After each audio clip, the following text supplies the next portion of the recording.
The new impoverished student falsely accused me of bullying her to get back at her. The two childhood friends who once promised to protect me forever tricked me, terrified of heights, onto a bungee jumping platform. Despite my fear and pleas for mercy, he pushed me off the platform. My appearance made Suziyu burst out laughing. Jiang Yi and Shen Qibai were stunned by her smile, unable to snap out of it for a long time. As for me, I fainted from sheer terror. After regaining consciousness, I followed my family's arrangements and went abroad to study. I vanished completely from their world. Yet, 5 years later, when they saw the man by my side, my two childhood sweethearts were filled with regret. 1. I saw Suziyu again 5 years later, at a charity auction gala. She was dressed in a white gown, ethereal as a sacred goddess. She had changed a great deal over those 5 years. The former timidity and awkwardness were gone. She had blossomed from a simple little flower into a graceful, elegant Narcissus. It's all thanks to my two childhood friends. Jiang Yi and Shen Qibai stood on either side of Suziyu, like guardians protecting a delicate flower. The three of them standing together looked just like a scene from a novel. It takes me right back to that day 5 years ago,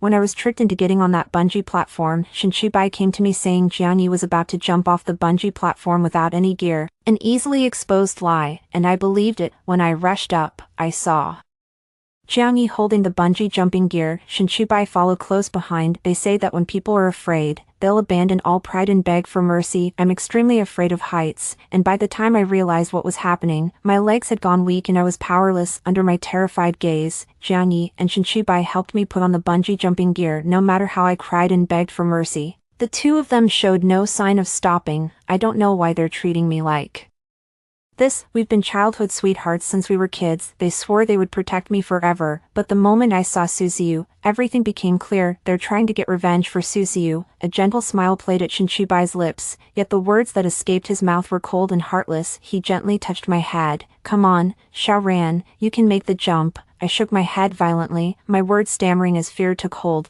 I didn't bully her. It really wasn't me, Qibai. You have to believe me. Shen Qibai let out a sigh. He turned his face away. Jiang Yi, you do it. I stared into Jiang Yi's eyes. No, Jiang Yi, I didn't do it. But those eyes held nothing but cold indifference. He didn't say a word. Jiang Yi has never been particularly patient. His hand gave a sudden push. Thud. In that instant, I heard Shen Qibai's voice cry out with delight. Jiang Yi. Ziyu was smiling. Jiang Yi whipped his head around, looking in Suziyu's direction. As I plummeted downward, I could see nothing. A sudden sense of weightlessness engulfed me. I wanted to curl up, but in the fall, I couldn't find even a hint of support. What does that feel like? Weightlessness, terror, suffocation, despair. I wish I could have died right then and there. The auction is now officially underway. This painting has been generously donated by actor Suziyu for the charity auction, with a starting bid of 300,000. The host's voice snapped me back to attention. The corner of my mouth lifted in a wry, self-deprecating smile. It's been 5 years, and I still haven't gotten over that hurdle. Just thinking about it still makes my heart race. I took a delicate sip of champagne and lifted my gaze to Suziyu's painting. Suziyu is hailed as the ice queen of the entertainment industry. The painting also exudes a sense of aloofness, but the quality is just average. The lights in the venue dimmed, leaving only a single spotlight shining on Suziyu. She raised her glass gently, a rare smile gracing her lips. The Ice Queen smiles. Even the two corporate CEOs were reduced to mere background players. 500,000, 800,000. The bidding was fierce. That painting, which couldn't fetch $20 on the street, broke the million mark in no time. In auctions like these, it's never really about the item's intrinsic value. When the bidding reached 1 million, Shen Qibai raised his paddle. 2 million. No one in the entire hall dared to challenge him further. Just when he thought he had the upper hand, Jiang Yi raised the bid. 3 million. To them, a million feels like 100. I saw Shen Qibai let out a sigh, his expression one of helplessness. 3 million wasn't a low price, and Shen Qibai didn't raise his bid any further. They said something, making Suziyu cover her lips and chuckle softly. The final painting was acquired by Jiang Yi. I looked away. 5 years, and they're still at each other's throats. As they chatted and laughed, the next lot was brought forward. It was also a painting. The moment the red cloth covering the painting was torn away, it instantly drew a collective gasp. This painting is large in scale and features bold use of color. A bold blend of black and red dominates the scene, creating a powerful visual impact. The entire painting is bold and vibrant, with an overwhelming intensity of emotion. Compared to this one, Suziyu's painting falls short in both technique and artistic conception. 2. Suziyu's fingers tightened around The bag in a standard auction, items of the same category are not placed consecutively, especially when the gap is so vast, but who else would be behind the organizers of this event but my Chi family? The auctioneer's enthusiastic voice rang out. This painting, titled Rebirth, was donated by Miss Chi Ran, created entirely by her. It draws inspiration from the phoenix rising from the ashes. Symbolizing the ability to rise from the depths of suffering, the artwork features bold, vibrant colors and a striking style, rich without being gaudy. Starting bid, 2 million. Once again, a single spotlight fell upon me. With the light, the gaze of the entire audience converged as well. I raised my glass with composure, a smile playing at the corners of my mouth. The crimson dress made me radiant and dazzling. Even that vibrant painting on stage pales in comparison to me. The entire hall erupted in murmurs, with voices of discussion rising from around. Is this the eldest daughter of the Chi family? With that look and presence, there's no doubt. Heard she just came back from studying in Germany. I heard years ago that Chairman Chi paid a fortune to hire the master oil painter Jiang Yuchuan. It seems he became a private tutor for his children, truly worthy of being Jiang Yuchuan's student. That previous painting was just a modest opener to set the stage for this masterpiece. A slight smile touched my lips as I gave a faint nod in Su Ziyu's direction, a silent greeting to an old acquaintance. As my gaze turned toward them, the three of them were utterly stunned.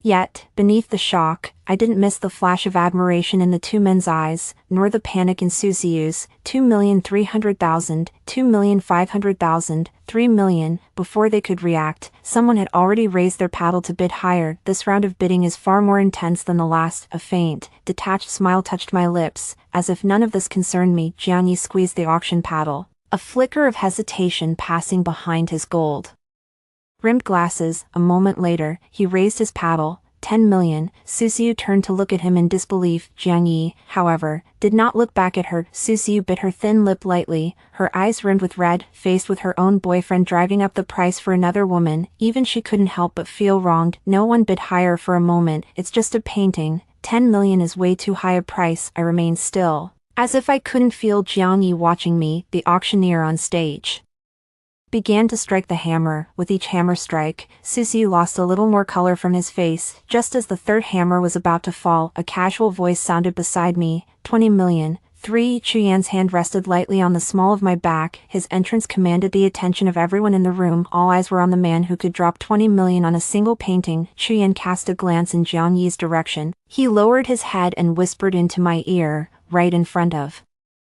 everyone. A faint, scornful smile played on his lips. You've been holding on to these two things for all these years. The warmth of their breath brushed against my earlobe as they spoke. A sudden wave of restlessness stirred in my heart, unexplained and unwelcome. I opened my mouth and said in a voice only the two of us could hear, "Get lost." Even after I scolded him, Chuyan wasn't angry. He just smiled and looked up at the auctioneer. Proceed with the gavel. No matter how wealthy they were, no one would bid over 20 million for my painting. Jiang Yi's expression darkened. Even Shen Qibai, standing nearby, looked displeased. The upper crust social circle in Jingnan is just that small. As the sole heir of the Chu family, Chuyan was someone they all knew. He was already notorious back when we were in high school. He came up most often in our younger generation's conversations. He has a rebellious streak. Mention his name, and people think of smoking, drinking, and street racing. Every family uses him as a cautionary example to teach their children. I remember my mom once told my brother, "You can coast through life, but you must never end up like that kid from the Chu family." During the auction break, Jiang Yi approached me with Su Ziyu and Shen Qibai, as if there had never been any friction between us. Jiang Yi said with complete ease, "Chiron, when did you get back? Why didn't you say a word?" I didn't answer Jiang Yi. Instead, I smiled at Su Ziyu, who stood beside him. Long time no see, Su. Su Ziyu's fingers tightened around Jiang Yi's arm. She must be terrified that I'm back. Back then, she framed me for bullying, which led to those two scumbags pushing me off the bungee platform. They're probably afraid I'll come back and expose the slander against me. Su Ziyu's smile was stiff. Long time no see. Shen Qibai stepped forward, blocking Su Ziyu. He sensed Su Ziyu's unease. Shen Qibai looks just as usual. Even though Su Ziyu is with Jiang Yi, he still watches over his goddess. Shen Qibai glanced at Chuyan with a pointed look. "Xiao Ran, how come you're with young Master Chu?" Chuyan tightened his arm around my waist. his tone turning sharp. What's it to you? Chu Yan had always been arrogant, and he never gave Shen Qibai or Jiang Yi the time of day. Shen Qibai was momentarily speechless. He never argued with people. Jiang Yi's gaze darkened. What do you mean, Mr. Chu? Can't we even care about a friend? Hearing his account, Chu Yan gave a silent smile, his expression lazy and nonchalant. What kind of friends are you? How come I've never heard Ranran mention you? Hearing Chu Yan call me Ranran sent a chill down my spine. Even if it was just an act, it made me feel uneasy. I gave Chu Yan's hand a gentle squeeze, hinting that he should tone it down, but then, unexpectedly, he wrapped his hand around mine. My heart skipped a beat under their watchful eyes.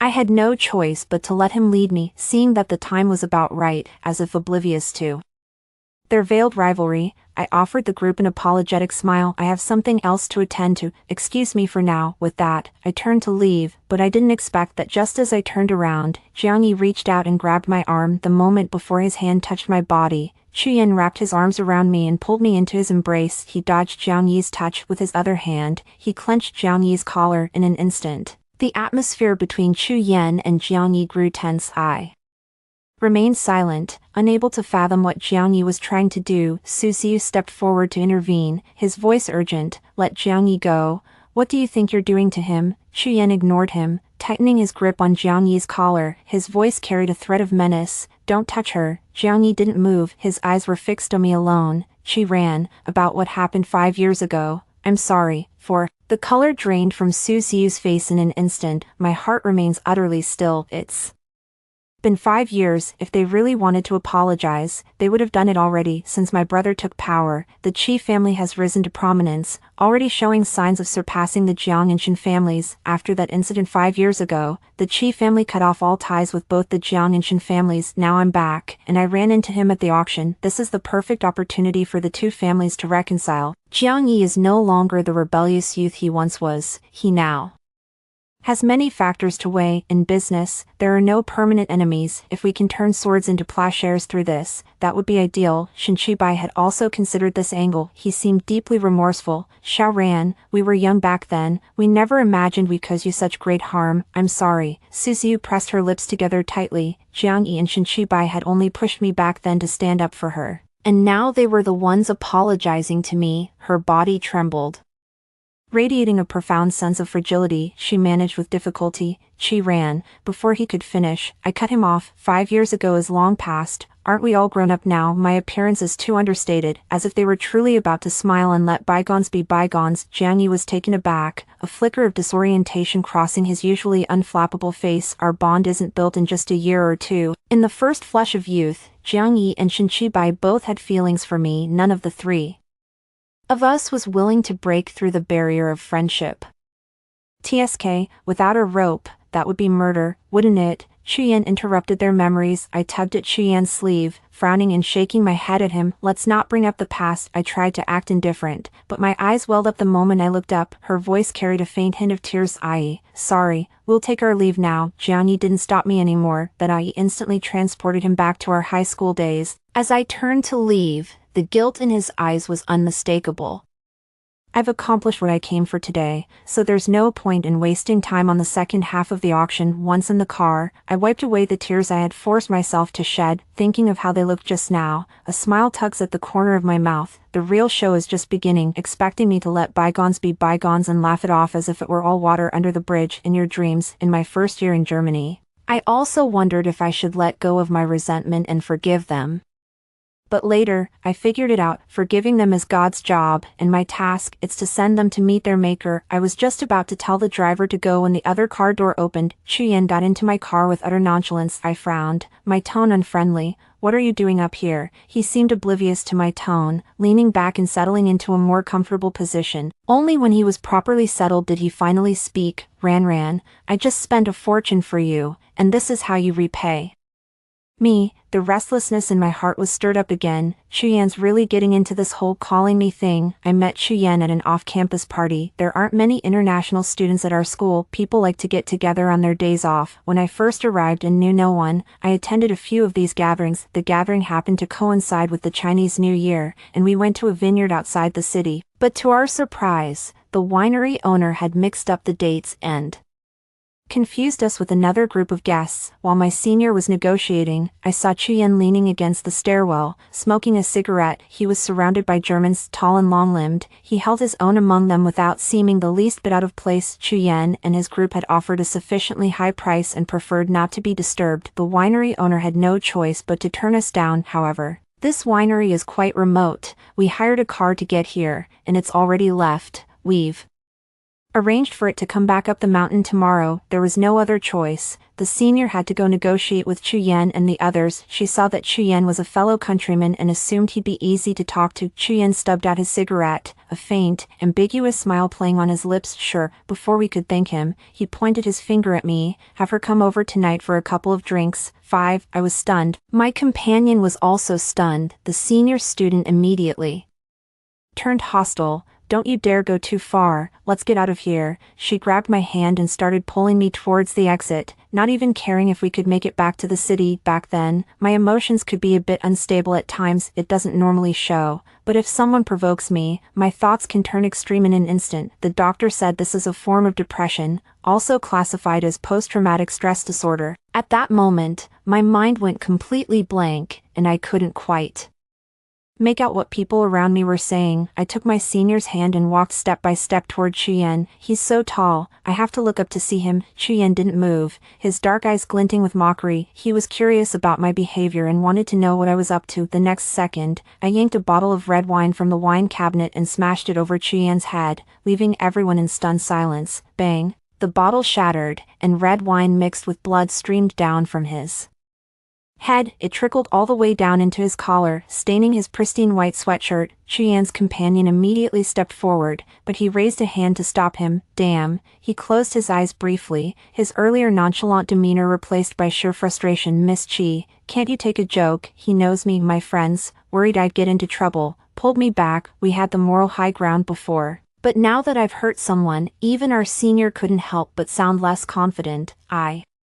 We'll cover your medical bills. Please don't call the police. Chuyen let out a bitter, incredulous laugh. After a few quiet words to the person beside him, he left the hall. He must have gone to clean the wine stains off his clothes. We all assumed that under the circumstances, he would never let us stay, and might even pursue legal action against me, but unexpectedly, his companion volunteered to tell the owner that he was willing to split half of the winery's rooms, but the cost of the broken bottle of wine was specifically charged to me. It's clearly just a regular bottle of red wine. The bill I received, however, was for Romanée-Conti. This is a blatant attempt to rip me off. Later, I thought he looked familiar. It wasn't until I heard someone call him Chu that I remembered he was Chuyen. Before he went abroad, he was on decent terms with my brother, according to him. He just wanted to tease me a little and didn't expect me to hit back so hard. Chuyen had been pampered and sheltered since childhood. Even when he was out fooling around, no one dared lay a finger on him because of his status. He'd never so much as scraped his skin. This time, I smashed it right into his face. He held that over my head for a long time. Thinking about it now still makes me angry. Back then, my family was worried I'd run out of money, so they transferred a hefty sum into my account, just as Chuyen's graduation was delayed. His family cut off his credit card. He freeloaded off me for a whole semester. I frowned at him. Why are you in my car? He showed no awareness of being in someone else's vehicle, leisurely closing his eyes as if settling in for a nap. My car got hit on the way here. I burst out laughing. Seeing me like this, Chuyen opened his eyes, squinting slightly. I laughed so hard I was gasping for breath, clutching my stomach with a mocking grin. I was just wondering why you hadn't shown up. Thought you might have gotten hit by a car on the way. Looks like I was right. You've got a lucky streak, don't you? Perhaps I was simply taking too much pleasure in their misfortune. A cold smile curled at the corner of Chuyen's lips. Chi ran.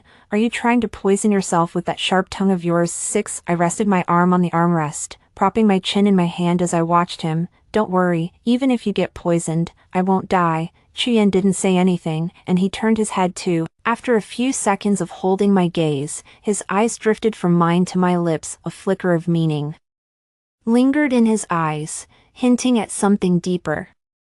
A sense of caution rose in my heart, and just as I was about to turn, Chuyen suddenly drew near. He reached out and grabbed the back of my neck, pinning me in place. An aggressive kiss came down unexpectedly. My eyes widened in disbelief. He stopped short, only scratching the surface, quickly disengaged, yet still ended up catching my slap full force. Smack! The driver in the front seat heard the commotion and glanced back. but quickly turned away upon seeing our compromising position. Even after being hit, Chuyen didn't get angry. Her eyebrows lifted slightly, a sly smile playing on her lips like a fox. He licked his lips. It's sweet, won't kill you. I suppressed the rising anger within me. He let out a cold laugh. Mr. Chu, the sweetness is your blood. When Chuyen's lips touched mine, I bit down without mercy. Chuyen let out a weary sigh. You really don't know how to cherish a delicate beauty. I turned my gaze away, refusing to look at him. I'm afraid if I look at him again, I won't be able to stop myself from wanting to punch his lights out. Chuyen knew I couldn't turn against him, which is why he dared to be so reckless. After dropping him off at the Chu family's place, I went to the company to find my brother. My family situation isn't that complicated. My parents are deeply in love, and my brother is very accomplished. My brother had only been with the group for a year when my father packed up and retired. I often travel the world with my mom under my brother's leadership.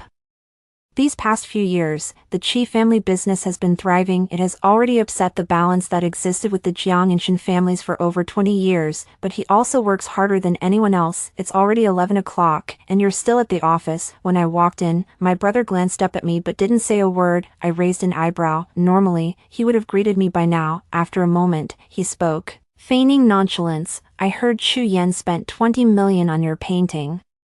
I chuckled and teased, bro, are you all ears? You got the news so fast. My brother rubbed his temples. I'll have someone wire the money back to him later. Don't think spending a little cash will earn him your favor. I quickly stopped him. Chuyen has cost me so much at school. It's about time he paid up. Besides, in a charity auction, I don't get a single cent of that money. Bro, you absolutely can't send him any money. We have our own deal. My brother fell silent. After a long pause, he lifted his eyes and looked at me seriously. Back then, my parents were too cautious to take action. Now I can. You don't have to lower yourself by making deals with others. Ran. If even those who hurt you can go unpunished, what face do I, Chi Su, have left to stand in Jingnan? Hearing my brother say that, my hand trembled. My parents think I've long since moved on, but only my brother knows just how deeply that incident wounded me. He knows my return means I'm here for revenge. I dropped the playful act, my expression turning uncharacteristically serious. I've got my own plans, bro. I'm not a kid anymore. I'll make them pay for what they did. Myself, we'll stop discussing these topics. My brother kept reviewing the documents, so I didn't interrupt him. I leaned back on the sofa, waiting for him to finish work so we could go home together. After a long while, I was starting to doze off when he suddenly spoke up. If you like him, I'll support you, though. Never mind. I won't say more. His words snapped me back to reality in an instant. What's there to like or dislike? When did I ever say I liked Chuyen? What on earth is all this nonsense? My brother, however, acted as if he understood everything. I sighed. Forget it. The more I explain, the worse it gets. 7. The next day, photos from the auction were posted online. Title, Red Rose and White Rose, accompanied by 2 images. A photo of me raising a glass under the lights. Another photo shows Su Ziyu smiling softly under the light. This post was reposted countless times. Su Ziyu's fans flooded the comment section in an instant. 2 women, especially with such starkly contrasting styles, it's inevitable for fans to compete over who's better. Along with her fans came the haters and casual observers, under every comment praising her and putting me down. Many people spoke up in my defense. I paid no attention and let the public opinion run its course. I started my own medical device company while studying abroad. It's no match for the family conglomerate, but it's a respectable operation in its own right. Upon my return, I have shifted the focus of Xinyuan Medical to the domestic market. Most of the established conglomerates in Jingnan originated from the real estate sector, even if other ventures are in big industries like automobiles and jewelry. Furthermore, due to technological constraints, the manufacturing technology for medical equipment in the country remains relatively underdeveloped. This field remains scarce. Mr. Su from Jinghai Medical, who wanted to collaborate with me, had already scheduled a meeting with me early on. Mr. Su certainly has grand ambitions. He aims to develop an AI surgical robot and establish a mass production facility for high-end medical equipment. This time, he didn't just invite me, there was also an investor present. The moment Jiang Yi saw me, he was visibly surprised. With a beaming smile, Mr. Su said to Jiang Yi, Director Jiang,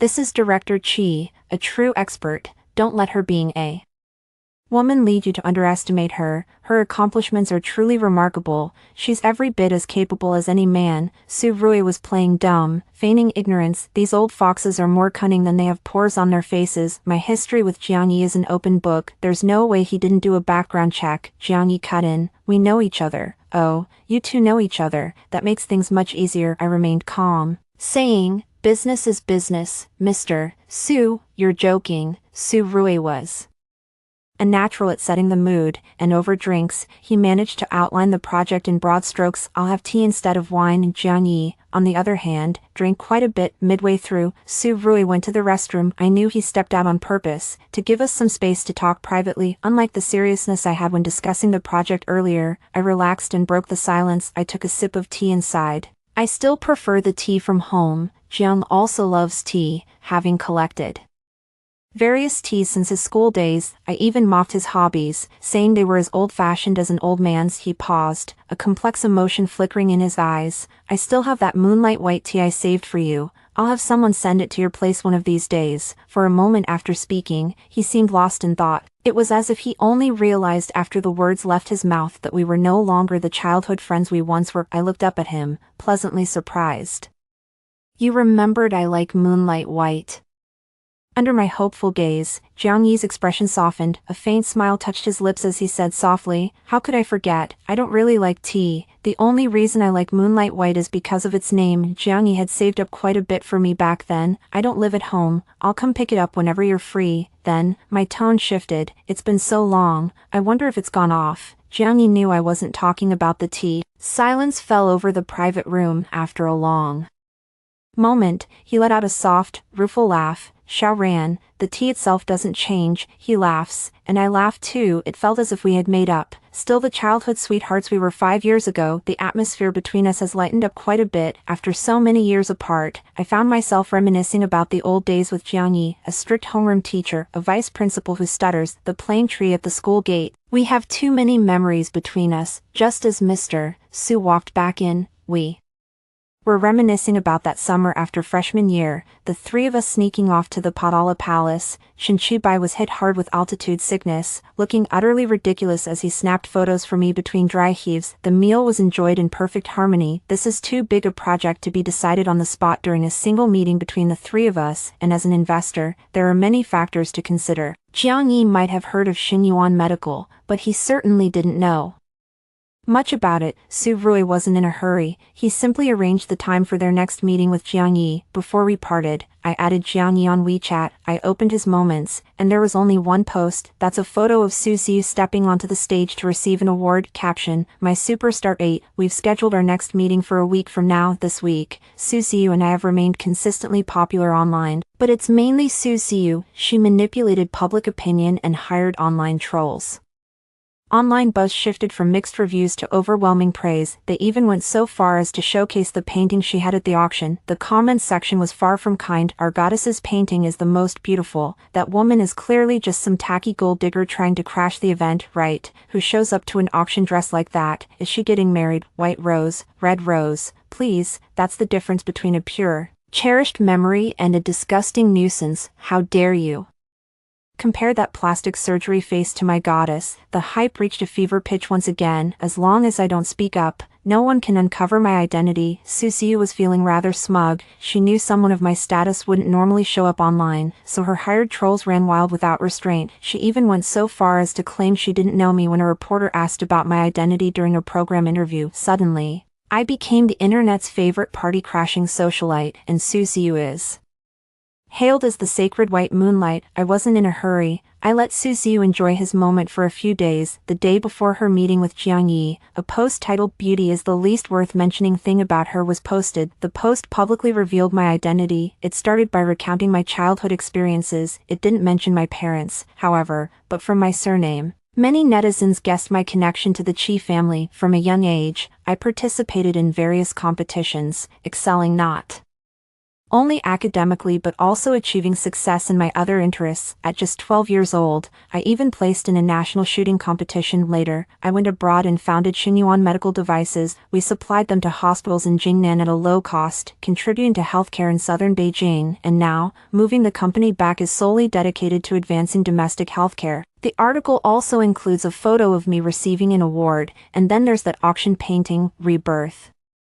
The comment section absolutely exploded. What kind of legendary life is this? She's a billionaire CEO at 23, and here I am, a 23-year-old naive and clueless college student. Am I the only one who noticed? Is her Chi that Chi Yuri not alone? This piece by the artist has a bit of Jiang Yuchuan style to it. Could it be that she's a fan of his work too? Some people are even putting my paintings side by side with Su Ziyu's. Honestly, there's no need to say anything. The difference in quality is obvious, but Su Ziyu's fans are still doubling down and refusing to admit it. What is this mess of black and red? My dog could paint something better. Talk about a poor imitation.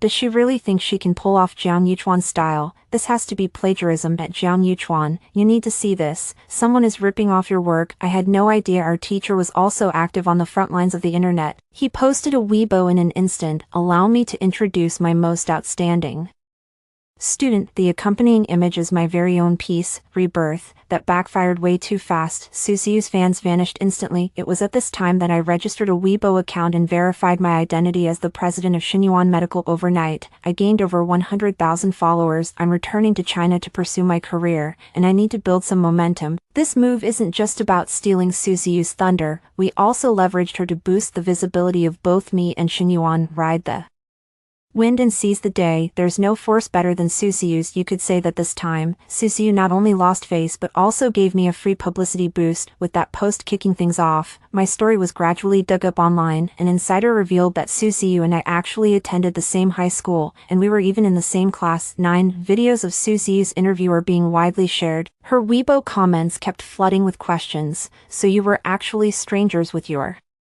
classmates? I posted my first Weibo that day. After all these years, I still can't appreciate poor tea. The accompanying image is a photo of a teacup. It was right at the peak of the buzz, and within moments, thousands of people flooded into the comments section of my post. The top voted comment read, "A green TB asterisk TCH, please, don't tell me you can't spot one, because I sure as hell can't stand them either." I turned off my phone and couldn't help but laugh, imagining Su Ziyu hopping mad with rage. Behind me, Chuyan's brow furrowed, the hand on my waist tightened its grip. Focus. Years of working out have left his palms with a permanent layer of calloused skin. The friction against my soft skin sent a tingling sensation coursing through me. Unlike my own warmth, his body temperature ran cool. It made his touch impossible to ignore. The intense exercise just now left me breathless. My breathing was completely out of rhythm. Chuyan, I can't take it anymore. Please let me go. Seeing that I was truly exhausted, Chuyan finally let go. I slumped to the floor. He went and got a bottle of water, unscrewed the cap, and handed it to me. "It hasn't been long, but your stamina has really dropped off." I took a few quick gulps. "Bro, who can keep up with your moves?" While in Germany, Chuyan suddenly became obsessed with Latin dance, insisted on pulling me into the dance. That leap spanned 3 years. Seeing that I had rested enough, Chuyan helped me up. He seemed a bit distracted. "Going to see Jiang Yi tomorrow." I nodded without suspicion, but she was suddenly yanked, crashing into his chest. "Do you really have to count yourself in?" I frowned and impatiently shook off his hand. "I don't like people meddling in my affairs. I certainly don't think our relationship gives him the right to say something so out of line." "Let go of me. Don't you know that men and women shouldn't touch?" He seemed to have an idea, suddenly crinkling his eyes, like a corner of an iceberg melting away. A smile breaks through. "We are family." I looked up at him. I saw a faint glimmer of hope in his eyes. I don't know what he's expecting. Just as he was about to lower his head, I turned away and left a single, expressionless remark. Shinsuchi. Chuyan was left standing there alone. He was still standing in the same spot when I came out of the changing room. His silhouette carried an inexplicable hint of weariness. The next day, I arrived at Zhang's early. I had my team head to the conference room to set up, while I went straight to Jiang Yi's office, while waiting for the secretary to announce me. I unexpectedly ran into an old acquaintance, Shinchibai. Xiao Ran, what are you doing here? I took a step back and said with cool detachment, Mr. Shin. Shin Chubai froze, his expression seemed a little hurt. The approach toward Shin Chubai and Jiang Yi is different. Jiang Yi and Shin Chubai are polar opposites in personality. Jiang Yi responds to kindness but not to force. In contrast, Shin Chubai was the opposite. He responded better to firmness than to softness. Just then, the secretary ushered us in. Shin Chubai was quite familiar with the Jiang family, so even though I kept my distance, he still struck up a conversation with me. Xiaoran, do you remember this used to be Uncle Jiang's flower room? After Jiang Yi came, he just threw all the plants away. Uncle Jiang was furious about it for a long time. Hearing him mention Jiang Yi, a faint smile touched my lips. I is still as willful as ever. Seeing my smile, Shin Chubai's gaze flickered. In the past, I treated them all the same. Now that I clearly treat Jiang Yi differently from him, he naturally feels bitter inside. Shin Chubai pushed open the office door. Jiang Yi looked up from behind the desk, but a flicker of disappointment was evident upon seeing him. I peeked out from behind Shin Chubai, grinning playfully. What, Mr. Jiang, didn't you see how disappointed I am? Jiang Yi didn't show anything, though, but I saw the corner of his brow lift slightly. He was in a very good mood. Shin Chubai, oblivious to Jiang Yi's unusual demeanor, plopped himself down in the chair opposite the tea table. Jiang Yi, it's rare for Xiaoran to come back. Make sure you bring out that fine tea you've been hiding. I didn't hesitate and sat down on another chair. Jiang Yi took out a pale pink gilded teacup from the cabinet. It is adorned with carved peach blossoms. Use this. I ran my fingers over the patterns on the teacup, my eyes curving gently into crescent moons. Thank you. The aroma of tea is rich and fragrant, with wisps of smoke drifting gently. An odd tension spread between me and Jiang Yi. Shin Chubai's gaze grew increasingly icy as Jiang Yi was personally brewing moonlight white tea for me. Shin Chubai glanced at his watch. Siyu said he was coming to see you too. Why isn't he here yet? Jiang Yi's hand froze while pouring the tea, and he instinctively looked up at me. Siyu and I have been causing quite a stir online lately. He was, of course, aware of it. As if I hadn't heard him, I gazed expectantly at the teacup in Jiang Yi's hand. Jiang Yi shook his head with a chuckle and handed the teacup to me. I have a meeting shortly. Could you keep Siyu company for a bit? He didn't look at Shin Chubai, his tone laced with a hint of affection. Here you go. Careful, it's hot. I took a small, careful sip, but it still burned. Pouting with her tongue out, she looked at Jiang Yi with an innocent expression. Be careful. Jiang Yi frowned, pulling out a few tissues and pressing them to my lips. I looked up and met Jiang Yi's gaze. A flicker of hurt shone in my eyes. Jiang Yi could never resist this expression of mine. Whenever I looked at him like that, he'd agree to anything I asked. Just then, the door to Jiang Yi's office swung open. What are you doing? Susuyu's icy voice cut through the air. Jiang Yi instantly withdrew his hand from the corner of my lips. He gave an awkward, light cough. Shin Chubai rose to his feet. Siyu, you're here. I didn't look back. Instead, I picked up my teacup and drained it in one go. The fragrance of white tea lingered in my mouth as I gently set the cup down on the table. Glanced at the watch. I said to Jiang Yi, it's almost time. Jiang Yi understood and quickly replied, you go ahead and wait for me, Mr. Su should be here by now. I stood up and met Susuyu's venomous glare with a composed smile. What are you doing here? Susuyu raised his voice and reached out to block my path. I'm here to discuss a partnership. A partnership? What kind of deal requires a meeting in the CEO's office? I looked helplessly at Jiang Yi. He sighed, a hint of impatience in his tone. Siyu, stop fooling around. Mr. Chi is here representing Xinyuan Medical to discuss the project. Me, fooling around? Siyu took a few steps forward and picked up the gilded cup I had just used. Who prepares teacups for a business partner? Jiang Yi, ever since Chi Ran came back, you've been completely distracted. What exactly are you trying to say? As if his secret had been exposed.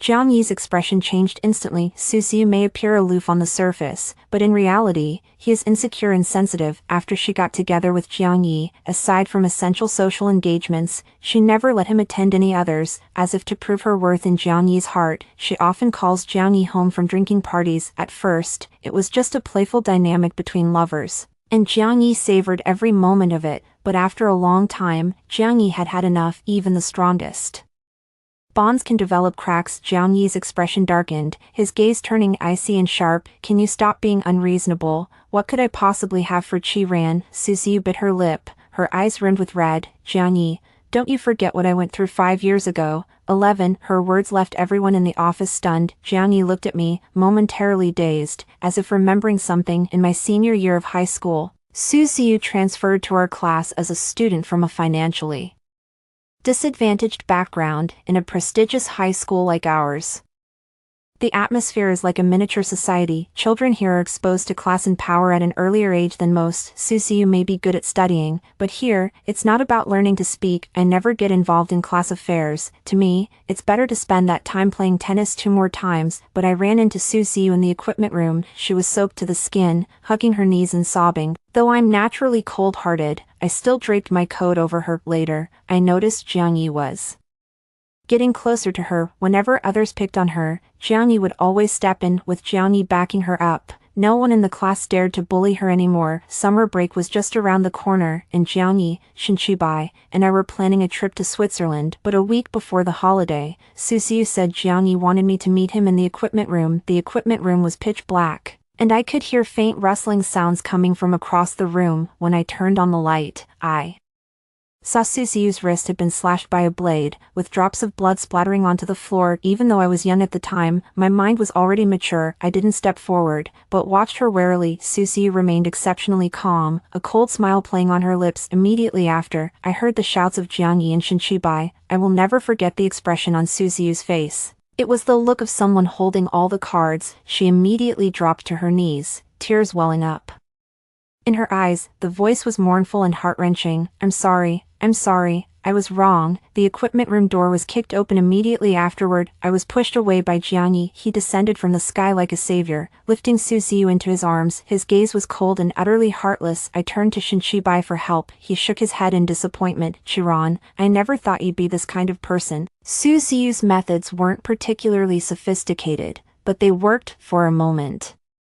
The label of bullying was pinned on me. Unfortunately, the surveillance in the equipment room was down. I went to see Jiang Yi, but he refused to see me. Even Shen Qibai was no exception. I was equally determined, so I ignored them and went to Switzerland alone. By the time I returned, Shen Qibai and Jiang Yi had tricked me into going on a bungee jump to get back at Su Xiu. At that thought, I turned my head. My face drained of color. I looked at Su Xiu with a fragile strength. You know exactly what happened back then. It's been 5 years, and you still dare to accuse me of bullying you. I wasn't going to bring it up, but you insist on bringing it up. Su Xiu, can you really live with your conscience? I finished speaking and looked at Jiang Yi. Jiang Yi, we've known each other for over a decade. You know me, I'm the type who owns up to my actions. I never bullied Su Xiu. You didn't believe me 5 years ago, but can you believe me now? Jiang Yi frowned. Su Xiu panicked instantly. He grabbed Jiang Yi's hand and retorted, "What are you talking about? It was clearly you who bullied me."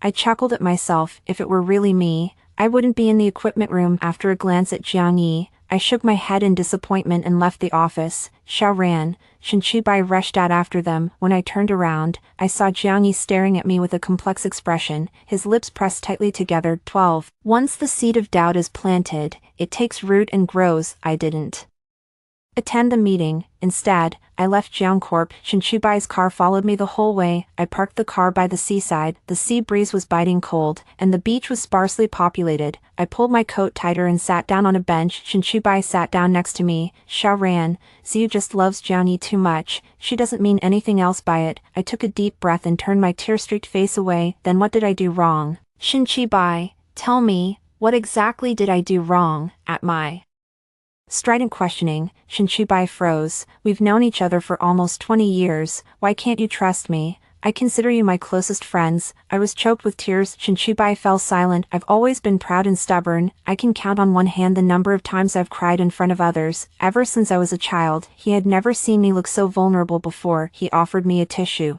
but I slapped his hand away. I sniffed my nose in a sullen, petulant way. I don't need your paper. Xiao Ran, I'm sorry. This time, his apology carried a hint of sincerity. I chuckled at myself. Sorry, Shen Qibai.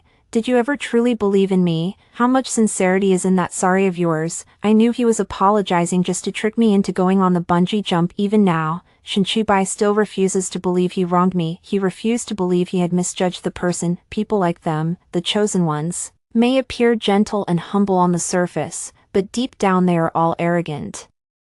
Arrogant people are unwilling to admit their mistakes. Shen Qibai did not follow when I left. That afternoon, the high school principal called me. Both Jiang Yi and Shin Shibai had sent people to look for the surveillance footage from back then. The surveillance camera in the equipment room was broken, but all the other cameras on campus were working fine. I had already pulled up that footage and had the principal ready to review it. Based on all my interactions with Su Ziyu at school, I had absolutely no reason to bully her. In fact, she was the one who asked me to meet her in the equipment room that day. I'm confident that Jiang Yi and Shin Shibai will have some new ideas after reviewing the surveillance footage. Manager Zhang represented me in the project discussions with Director Su and Jiang Yi. Even though I was absent, it didn't hold up the progress. When Manager Zhang returned, he brought back 2 packs of Moonlight White tea. She left it on my desk. I didn't need to be told to. No, Jiang Yi had her bring it back. President Qi, this was delivered to my car by Secretary Zhang's assistant just before I left. I had Manager Zhang take these 2 packets of tea, and I even had her post about it on social media. Since the boss doesn't want it, I guess I'll have to enjoy it myself. She has Jiang Yi's contact information, so he's bound to see it. Manager Zhang mentioned that Jiang Yi also intends to bring the Shin family into the partnership. The investment required for this project is too large for Jiang Group to handle alone. I know Jiang Yi's concerns. If this project succeeds, it could lead to a monopoly over medical devices in southern Beijing and even nationwide, but if it fails, it would be a heavy blow to the Jiang family, and a large amount of capital is tied up. If anything happens to the Jiang family, the funds may not be able to turn over. This was nothing short of a high-stakes gamble for him, but bringing in the Shin family perfectly resolved these issues. That's probably what Jiang Yi's dad had in mind.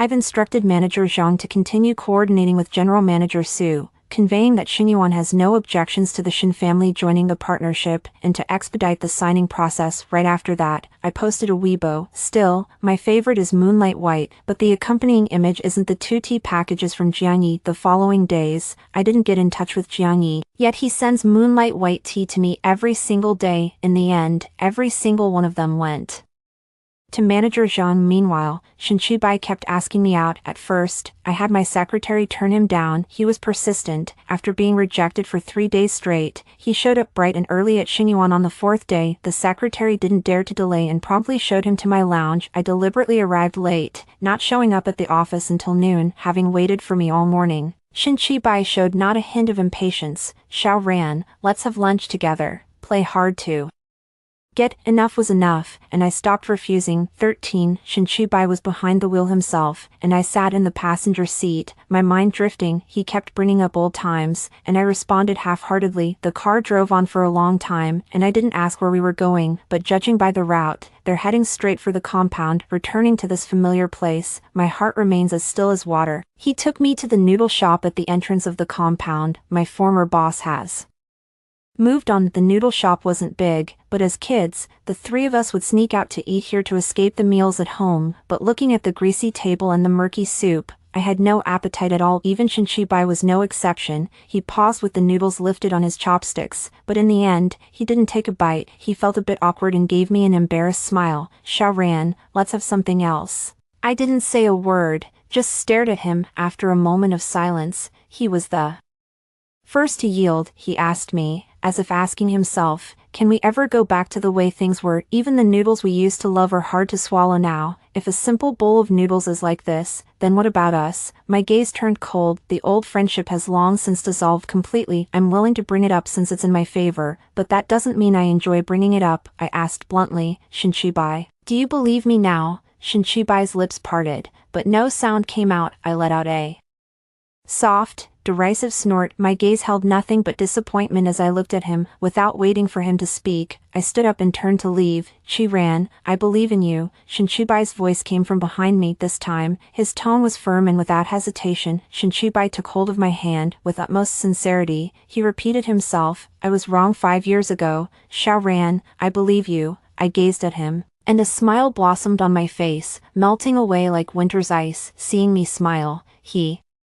smiled too, his eyes crinkling at the corners. After that day, my relationship with Shin Shibai seemed to ease considerably. He sometimes comes to my office to have lunch with me. When he's not busy, he still buys my favorite milk tea and pastries and brings them over. It felt as if we had truly made up and put our differences behind us. The medical device project is still in progress, and I've been deliberately avoiding Jiang Yi. Manager Zhang has been attending meetings on my behalf these days. I didn't show up until the contract was officially signed. This project is considered Jingnan's biggest undertaking of the year, so they went all out with a formal signing ceremony and even invited the press. The makeup artist gave me a sleek, professional look and pinned my hair up high. It was a complete departure from my usual style, whether by accident or design. The seating arrangement at the signing placed Shin Chibai and me on opposite sides. To my left is Jiang Yi. Jiang Yi tried countless times to talk to me, but I always avoided him. I ignored his gaze as if I couldn't decipher the look in Jiang Yi's eyes. I waved to Shin Chibai over his and Su Rui's heads. Shin Chibai seemed to be deliberately trying to get under Jiang Yi's skin,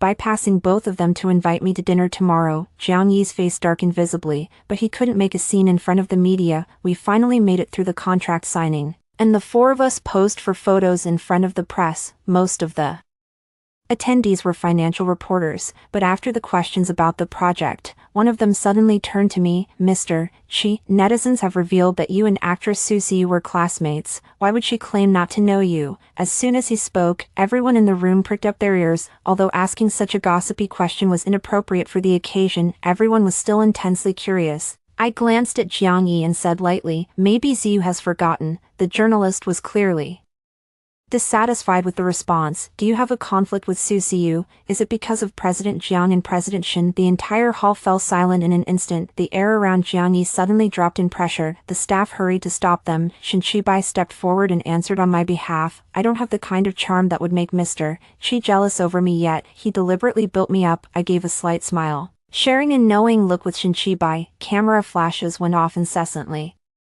capturing the moment. Once the Kande session concluded, he placed a protective hand on the small of my back and guided me out of the venue. 14. There will be a small dinner this evening to celebrate the project collaboration. It was handled by Su Ruelai. He's a seasoned fox who's been navigating the business world for years. The invitations went out under the names of the Shin and Jiang families, and they only went to the absolute top-tier players. Even the Chu family was included on the guest list. It's been ages since I last saw Chien. Ever since that last Latin dance, he just vanished off the face of the earth. I heard there's been some internal turmoil in the Chu family, so he went on a business trip to the States. It's been so long since I last saw him. Chien seems to have lost a bit of weight. He stood out in the crowd like a crane among chickens. The impeccably tailored suit made him appear even more tall and straight, giving him an air of refined elegance and noble grace. His gaze was calm and inscrutable. Lost in thought, the young girl beside him chattered away incessantly. I don't know what was said, but Chien raised an eyebrow with a faint smile, an expression I'd never seen on him before. The banquet hall was a scene of clinking glasses and lively conversation, with Su Rui constantly bringing people over to greet me. I looked away and exchanged a few pleasantries with a smile. Just as I began to grow impatient, the music suddenly shifted. Shin Chibai, dressed in a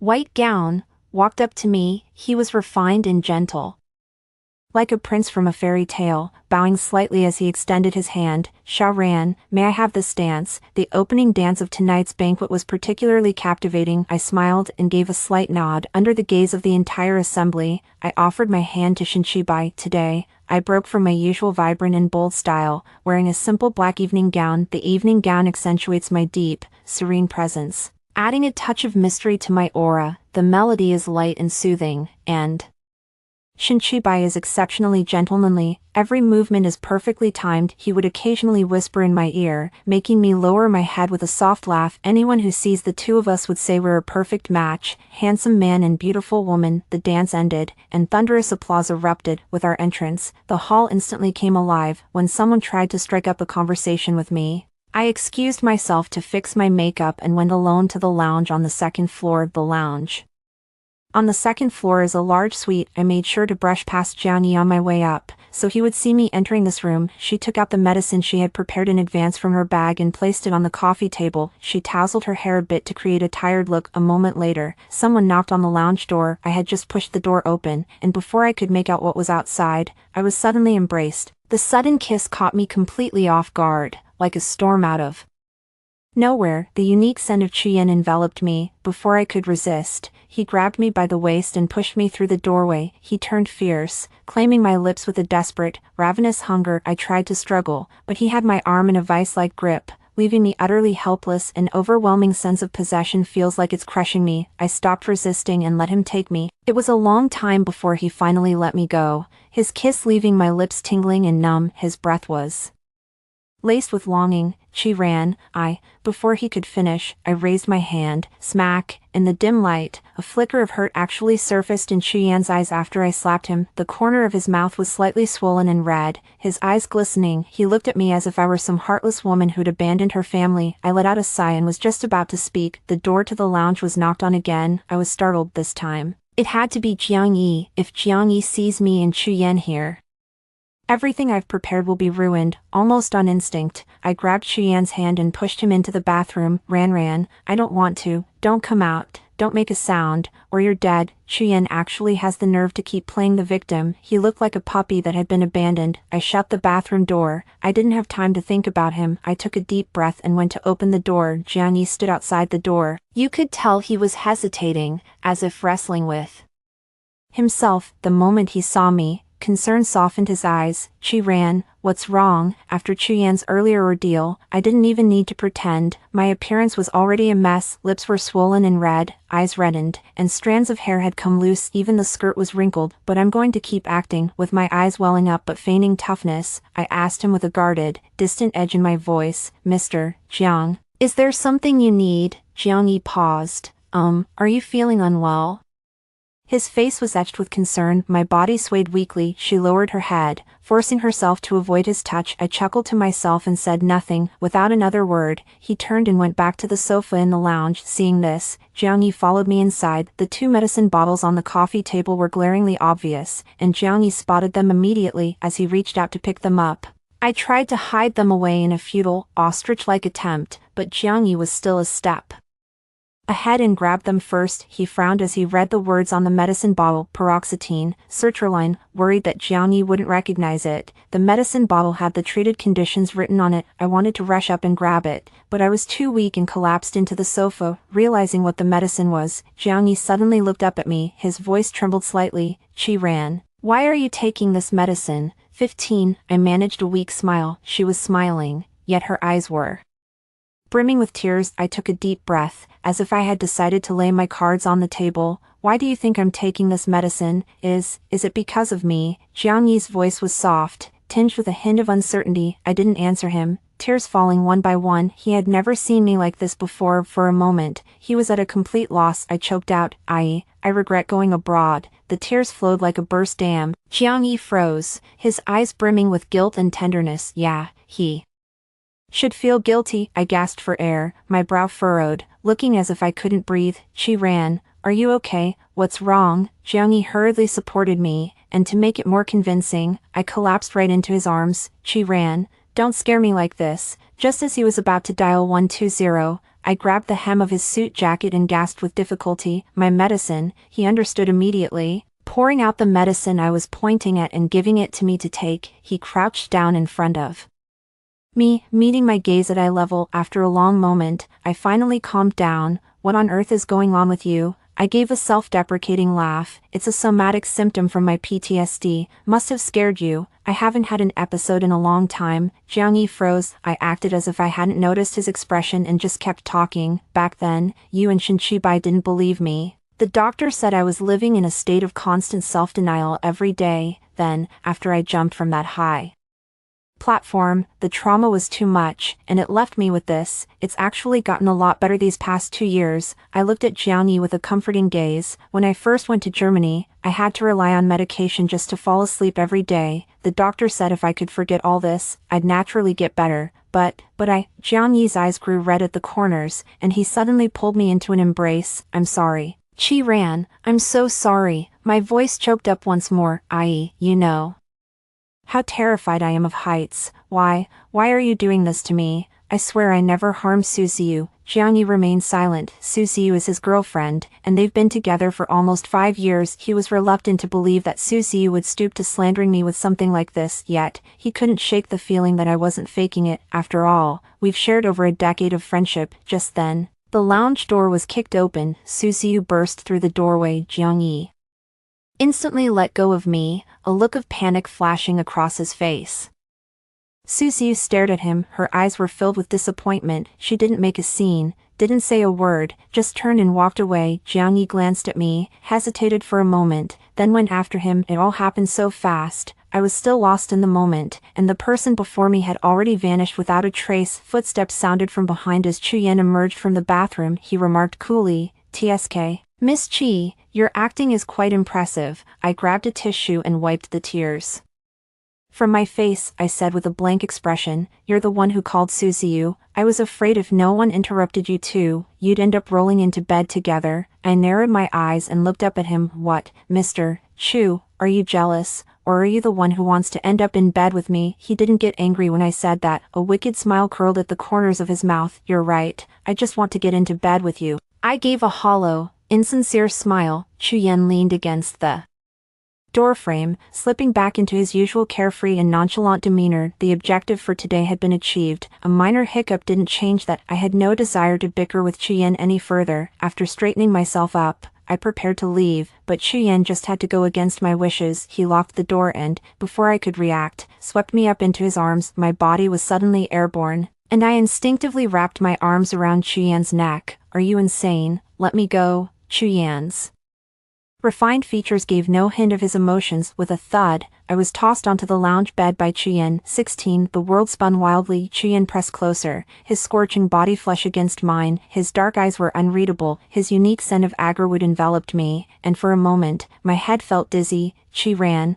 what am I to you?" His voice was icy and shattered. It pierced my heart with a chilling touch. "I've always seen things clearly. People like us shouldn't chase after love. He's a great partner and a worthy opponent, but he would never make a good husband. I will always put money and power first." The same goes for him. The man was pressed so close against me that I could feel the shape of his muscles beneath his shirt. I turned my face away, avoiding his breath. "Mr. Chu, Miss Jiang is still downstairs." Chuyen's body went rigid. He was slightly annoyed, gripping my chin to force me to turn and look at him. "No one stands between us. The ball's in my court now." Pretending ignorance won't help anymore. I know Chuyen has a crush on me. I've known about it for a long time. Even though my parents are deeply in love, I still don't have many illusions about romance. I value profit and power above all. Love will never be my first choice. Chuyen and I are two of a kind. The ends justify the means. He holds a grudge over the slightest offense and demands payback for every wrong. They say a venomous woman is best matched with a loyal dog. Chuyen could never be a loyal dog. He can be loyal to power, or loyal to profit, but never loyal to me. So, I've been playing dumb. Fortunately, Chuyen wasn't in a hurry and had never forced the issue, but who would have thought that the little act put on for Jiangyi today would get under Chuyen's skin? A smile played on my lips. "Chuyen, would you give up everything for me?" Chuyen's lips parted slightly. No sound was made. "We all know he won't. He is the heir meticulously groomed by generations of the Chu family. The weight of the Chu family always rests on his shoulders." I raised my hand and gently touched Chuyen's face. The stray strands of hair falling across his forehead added a touch of bewitching allure. Chuyen seemed dazed for a moment, and I lifted my head to press a fleeting, butterfly-like kiss to the corner of his lips. My voice was a seductive whisper. "You deserve better, not the best like me. Let go of me. Miss Chu is waiting for you." Our relationship was never simple to begin with. It's a quid pro quo, a long-planned scheme mixed with various people and events. I use him, and he uses me. Besides, I never wanted a love that shook the heavens and the earth. I want the building to collapse. Every person who has ever hurt me will pay 1,000-fold. Let reason always prevail. Leaving the lounge, the party downstairs was still in full swing. Jiangyi chased Suzy off somewhere, while Shen Qibai was held back by Su Rui. I asked the waiter for a glass of milk and made my way toward Jiang Qingming. The social circle in Jingnan isn't that big. I've heard about the Jiang family's late-born youngest daughter for a long time. Jiang Qingming is different from the rest of us. I heard she's not in the best health, so her parents have always been very protective of her since she was little. As the only daughter of the Jiang family, they never intended for her to enter the cutthroat world of business. They simply wished for her a safe and smooth life. While the Jiang family's enterprises couldn't rival the Qi family's, they were still considered a significant force in Jingnan. Consequently, every eligible bachelor in Jingnan had their eyes on her and her astronomical dowry. With Chuyen absent, Jiang Qingming found herself surrounded by a circle of men. I cleared my throat softly and walked through the group of men. Jiang Qingming was already at a loss, bowing his head and gripping the champagne glass tightly. I stepped in front of Jiang Qingming and said to the men standing before her, "Sorry, I need to talk to Qingming about something." My intent was clear. No matter how brazen some men tried to persist, they couldn't help but flinch under my gaze. Nobody in this place dares to disrespect me. 17. As the crowd dispersed, I handed the carton of milk to Jiang Qingming. "Here, drink this." She glanced at my hand, looking a little embarrassed. With a smile, I shook my head, gently took the champagne flute from her hand, and replaced it with a glass of milk. "You're squeezing that cup so hard, it's going to break." Jiang Qingming seemed to just now realize something, pressing his lips together and smiling at me. "Thank you, you must be Sister Qi Ran, right?" The champagne in her hand didn't look like it had been touched, so I took it and took a quick sip. You know me." She suddenly seemed to freeze in place. He was staring right at me. I raised my hand slightly and only then realized Jiang Qingming was staring at the cup in my hand. I couldn't help but chuckle. I just thought this girl was really something. "I only drank it because I didn't see any lipstick on the rim. Hope you don't mind." She quickly shook her head. "No, I don't mind. Jiang Qingming has a very cute appearance, with a face that still retains a hint of baby fat." I could bring up any topic, and she'd just run with it, chatting away without a hint of shyness. "Ugh, the food here is just awful. Sister Chiron, you must still be hungry too, right? There's a great Mongolian hot pot place nearby. Their sesame sauce is the real deal, and the hand-sliced lamb, I always end up eating several plates of it. Let's go together later." Although, there's also a really good roast duck place on the back street. The little girl was noisy, but it wasn't an annoying kind of noise. Hearing her say that, I suddenly remembered I'd only had a quick bite with Shinchibai at noon, and now, a dull, throbbing ache was starting to cramp my stomach. Just as I was debating whether to grab a bite with Jiang Qingming later, a sharp pain shot through the back of my head. Thud. Then a chill ran down my spine. Oh my god.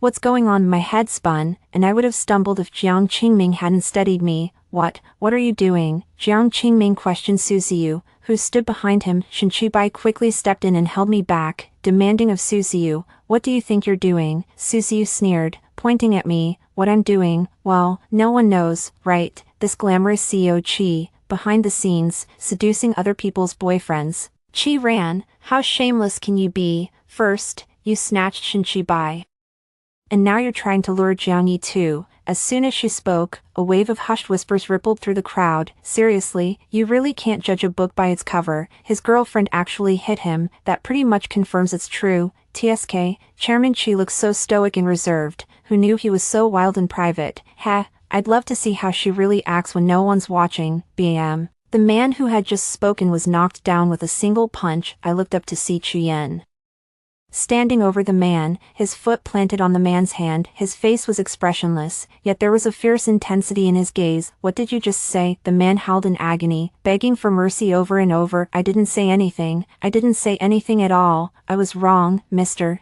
Qi. I was wrong." Chuyen raised an eyebrow, and no one dared utter another sound. A warm wetness touched my neck when I raised my hand. My fingers came away stained crimson. At that moment, Jiang Yi finally rushed into the banquet hall. He stared at the scene in the banquet hall, momentarily stunned. "I'm really feeling a bit dizzy this time." I shook my head to clear it. "Suziyu, when did I ever seduce Jiang Yi? He's right here. Make him explain himself." All eyes turned to Jiang Yi. He instantly understood what was happening. His brows furrowed, his voice laced with anger as he spoke to Suziyu. "Can you stop messing around? I've known Qi Ran for so many years. If there were anything, it would have happened long ago.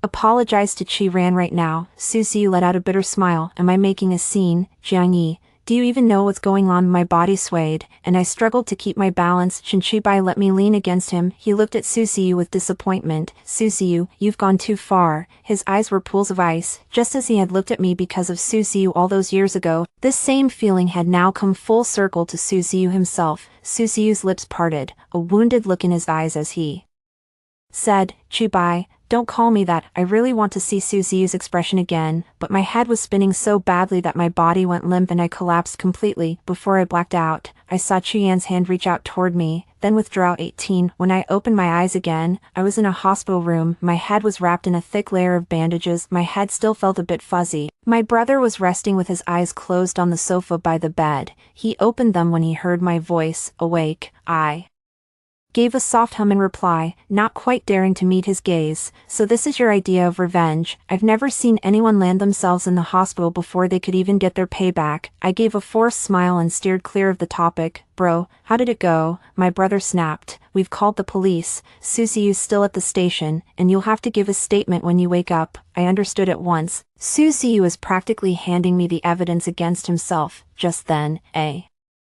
Sharp pain shot through my stomach. I was already hungry before I passed out, and now I'm absolutely starving. I spoke up, pouting. Bro, I'm hungry. My brother picked up an insulated bag from the table, from Chuyen and Jiang Qingming. Looking at the logo on the bag, I couldn't help but chuckle. Looks like roast duck won out over copper pot hot pot in the end, my brother muttered as he opened the lunch box. What's really going on between you and Chuyen? I thought he liked you. He just came by with that Jiang girl, took one look, and left without saying a word. My grip tightened around the chopsticks, a wave of bitterness welling up in my chest. Maybe it's for the best that nothing's between you two. Chuyen's too much of a troublemaker. His grandfather wants to find someone tough to straighten him out. I frowned. Someone this skilled couldn't possibly be talking about Jiang Qingming. Wasn't the Chu family planning to arrange a marriage between Chuyen and Jiang Qingming? All the lunch boxes had been opened, and my brother gave me a strange look. How could that be? Jiang Qingming is Chuyen's cousin, and besides, the Jiang family would never enter into a marriage alliance. They only accept sons-in-law. Chuyen and Jiang Qingming are actually related. I had never heard about this. I let out a self-deprecating laugh. So what if they are relatives? The obstacle between us isn't a person. The scan taken while I was unconscious showed a mild concussion. After eating, my head was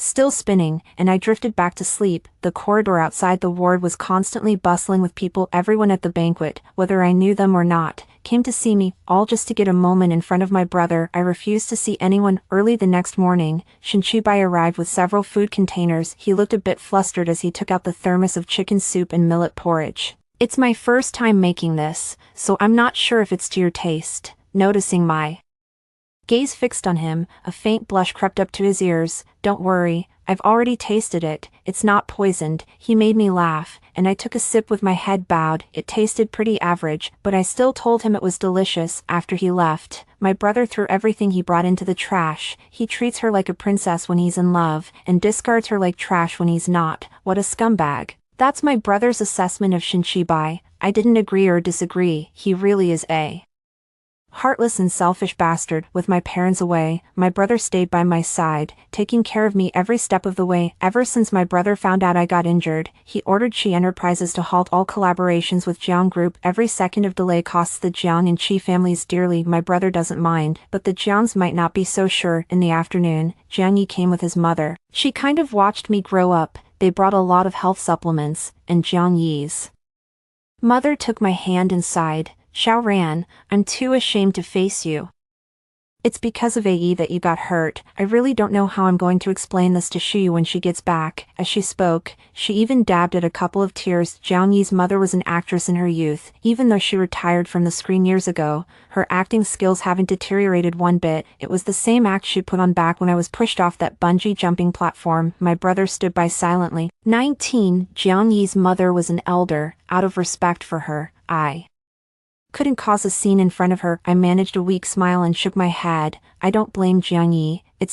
I just never expected Susie would do something like this. Hearing this, Jiang Yi's mother let out a series of heavy sighs. That child is far too impulsive. How could there possibly be anything between you and Jiang Yi? I'll definitely have a serious talk with her. I remained silent. Jiang Yi's mother is acting strangely. Even though she doesn't like me that much, she'd never like Susie back then. Due to Susiu, the Qijiang family feud led to a split, and the Jiang family suffered considerable losses as well. Given her personality, she's bound to demand Jiang Yi and Susiu break up over this latest incident. Just as I was puzzled, Jiang Yi's mother suddenly changed her tone. She will definitely have to pay for hitting you, but she's not in a condition to deal with this right now. Xiaoran, do me a favor, could you drop the charges for now? I frowned. Not in a condition. I looked up at Jiang Yi, but he averted his gaze slightly, avoiding my eyes. Given that Jiang Yi brought his mother along, there's only one possibility. Susie is pregnant. I pulled my hand back from Jiang Yi's mother's grasp and turned my head to look at my brother. Bro, I'm tired. My brother understood in an instant. Ran wants to rest now. Aunt Xing, please go ahead. Jiang Yi's mother paused, then said, Xiaoran, Auntie will come see you tomorrow, but could we please drop this Case for now. My brother's expression darkened, his voice turned icy. Jiang Yi, is this how you apologize to my sister? Hearing this, Jiang Yi's mother visibly bristled. Now, Xiao Su, your parents and I have known each other for years, you could at least do me this courtesy. She didn't get to finish. I snatched the glass from my bedside table and hurled it at Jiang Yi's feet. Jiang Yi's mom was completely startled. With tears welling in my eyes, I stared at Jiang Yi and said, word by word, you still don't believe me? A flicker of doubt crossed Jiang Yi's face. He stared at me, dazed. I sniffled and looked away. Bro, I'm beat. The expulsion order was issued again, and this time Jiang Yi's mother didn't say anything yet. Jiang Yi remained motionless under my brother's gaze. Jiang Yi seemed to have made a firm decision and declared solemnly, Xiao Ran, I will definitely get to the bottom of what happened back then. Can you give me some time? My response was a choked sob. After my brother saw Jiang Yi out, I made a phone call. Susiu's pregnancy has thrown a bit of a wrench in my plans. The medical device project has just gotten off the ground, so it's obviously not the time to burn bridges with Jiang Yi. Chairman Su mentioned that the first tranche of the investment funds has been transferred. The total investment amount is substantial and is being disbursed in 3 installments. If I'm going to make a move against the Jiang family, I'll at least need to wait until the second payment comes through to have a fighting chance. By the time my brother returned, I had already removed the bandage from my head, changed clothes, and was sitting on the hospital bed. Brother, drop the lawsuit. Since we've decided not to pursue it, there's no need to keep up the act. My brother let out a sigh, but he has always respected my decisions. I was discharged that same day. A mild concussion and some minor scrapes didn't slow me down at work one bit. When he heard we were dropping the matter, Susiu wasn't the least bit pleased. She starred in a film by a renowned director this year and recently joined the production. It hadn't been filmed for more than a few days when this mess happened. The director wasn't one to back down either. He went straight to Jiang Yi. If Susiu were facing charges for intentional assault, then there's absolutely no way we could cast her in this film. This search, as it happened, reminded Jiang Yi that Susiu was pregnant. The film involves a lot of shooting in the rainforest, which inevitably carries risks. Jiang Yi went over Susiu's head and turned down the film directly. By the time Susiu found out, it was already too late. Zhang's mother was equally firm, insisting that everything wait until she gave birth, and forbidding her from going out to work. Susiu had no choice but to stay home and rest for the pregnancy, but Jiang Yi, harboring doubts about Susiu, could only avoid her, leaving early and returning late each day, with his social engagements increasing. 20. I haven't seen Jiang Yi much lately either. It's just one of those unavoidable things with the project. Every time we do meet, there's always a hint of guilt in his eyes when he looks at me. I still ignored him, as if in a sulk. As the year draws to a close, companies across the board are holding their annual meetings. Between one banquet and another, I'm stretched too thin to keep up. So I have no choice but to set Jiang Yi aside for now. We're all busy people. There's never enough time to get through all the work at the office. At a time like this, Susiu found himself with nothing but free time. When people have too much time on their hands, they tend to stir up trouble. First, an account claiming to be an industry insider began spreading a sensationalized version of the events from that night's banquet online. They claimed I tried to seduce Jiang Yi at the party, and after being rejected, concocted an excuse to lure him into a private lounge, only to be caught red-handed by Susiu. At first, the account didn't get much traffic, but Susiu actually liked his post using a verified account. When the original person themselves likes it, the matter is undoubtedly confirmed. Netizens instantly flooded my account. Mistress, bitch, slut. These words keep popping up in my comment section, combined with the recent news about the auction. Netizens have conjured up a dramatic scene in their minds. No wonder Susiu said he didn't know her. If someone tried to flirt with my husband, I'd be kind just to say I don't know them. My goddess is so pitiful. She didn't come forward to clear things up even though she was getting slammed recently. So low. I always thought Qiran wasn't a good person. Her so-called achievements must be fake, right? No fan of Susiu has ever been more than 99% likely to insult him. President Jiang, come quick and back your wife up. I just glanced at it briefly, and before I could take a closer look, my phone showed an incoming call from Jiang Yi. Xiao Ran, are you okay? Jiang Yi's voice sounded extremely anxious. I stayed silent on my end of the call, just listening quietly. I'm sorry, I had no idea Susiu would like that Weibo post. My hoarse voice rang out. Jiang Yi, don't say sorry to me anymore. My voice was soft, but I knew it would land like a hammer on Jiang Yi's heart. Where are you? As night fell, I stood before the floor-to-ceiling window, gazing at the glittering lights of Jingnan. My office is on the 36th floor. I never thought that hatred could make me unafraid of heights. When I was in Germany, I thought countless times about how to make them pay, to make them feel the same despair I felt back then. Time and again, in the dead of night, I arrived at my final answer: to leave them with nothing, to take everything from them, to see the golden child brought low, for lovers to turn into bitter enemies, to be left with nothing, neither in love nor career. Only then would my hatred be appeased. Jiang Yi made it to my office in just over 10 minutes. When he arrived, I was curled up quietly on the sofa, hugging my knees. Empty bottles were scattered around me. Seeing me like that, Jiang Yi was at a loss for words. I slowly lifted my head to look at him. The despair etched on my face was heartbreaking, my fingers trembling uncontrollably. She opened her mouth, but no sound came out. Jiang Yi couldn't take it anymore and stepped forward,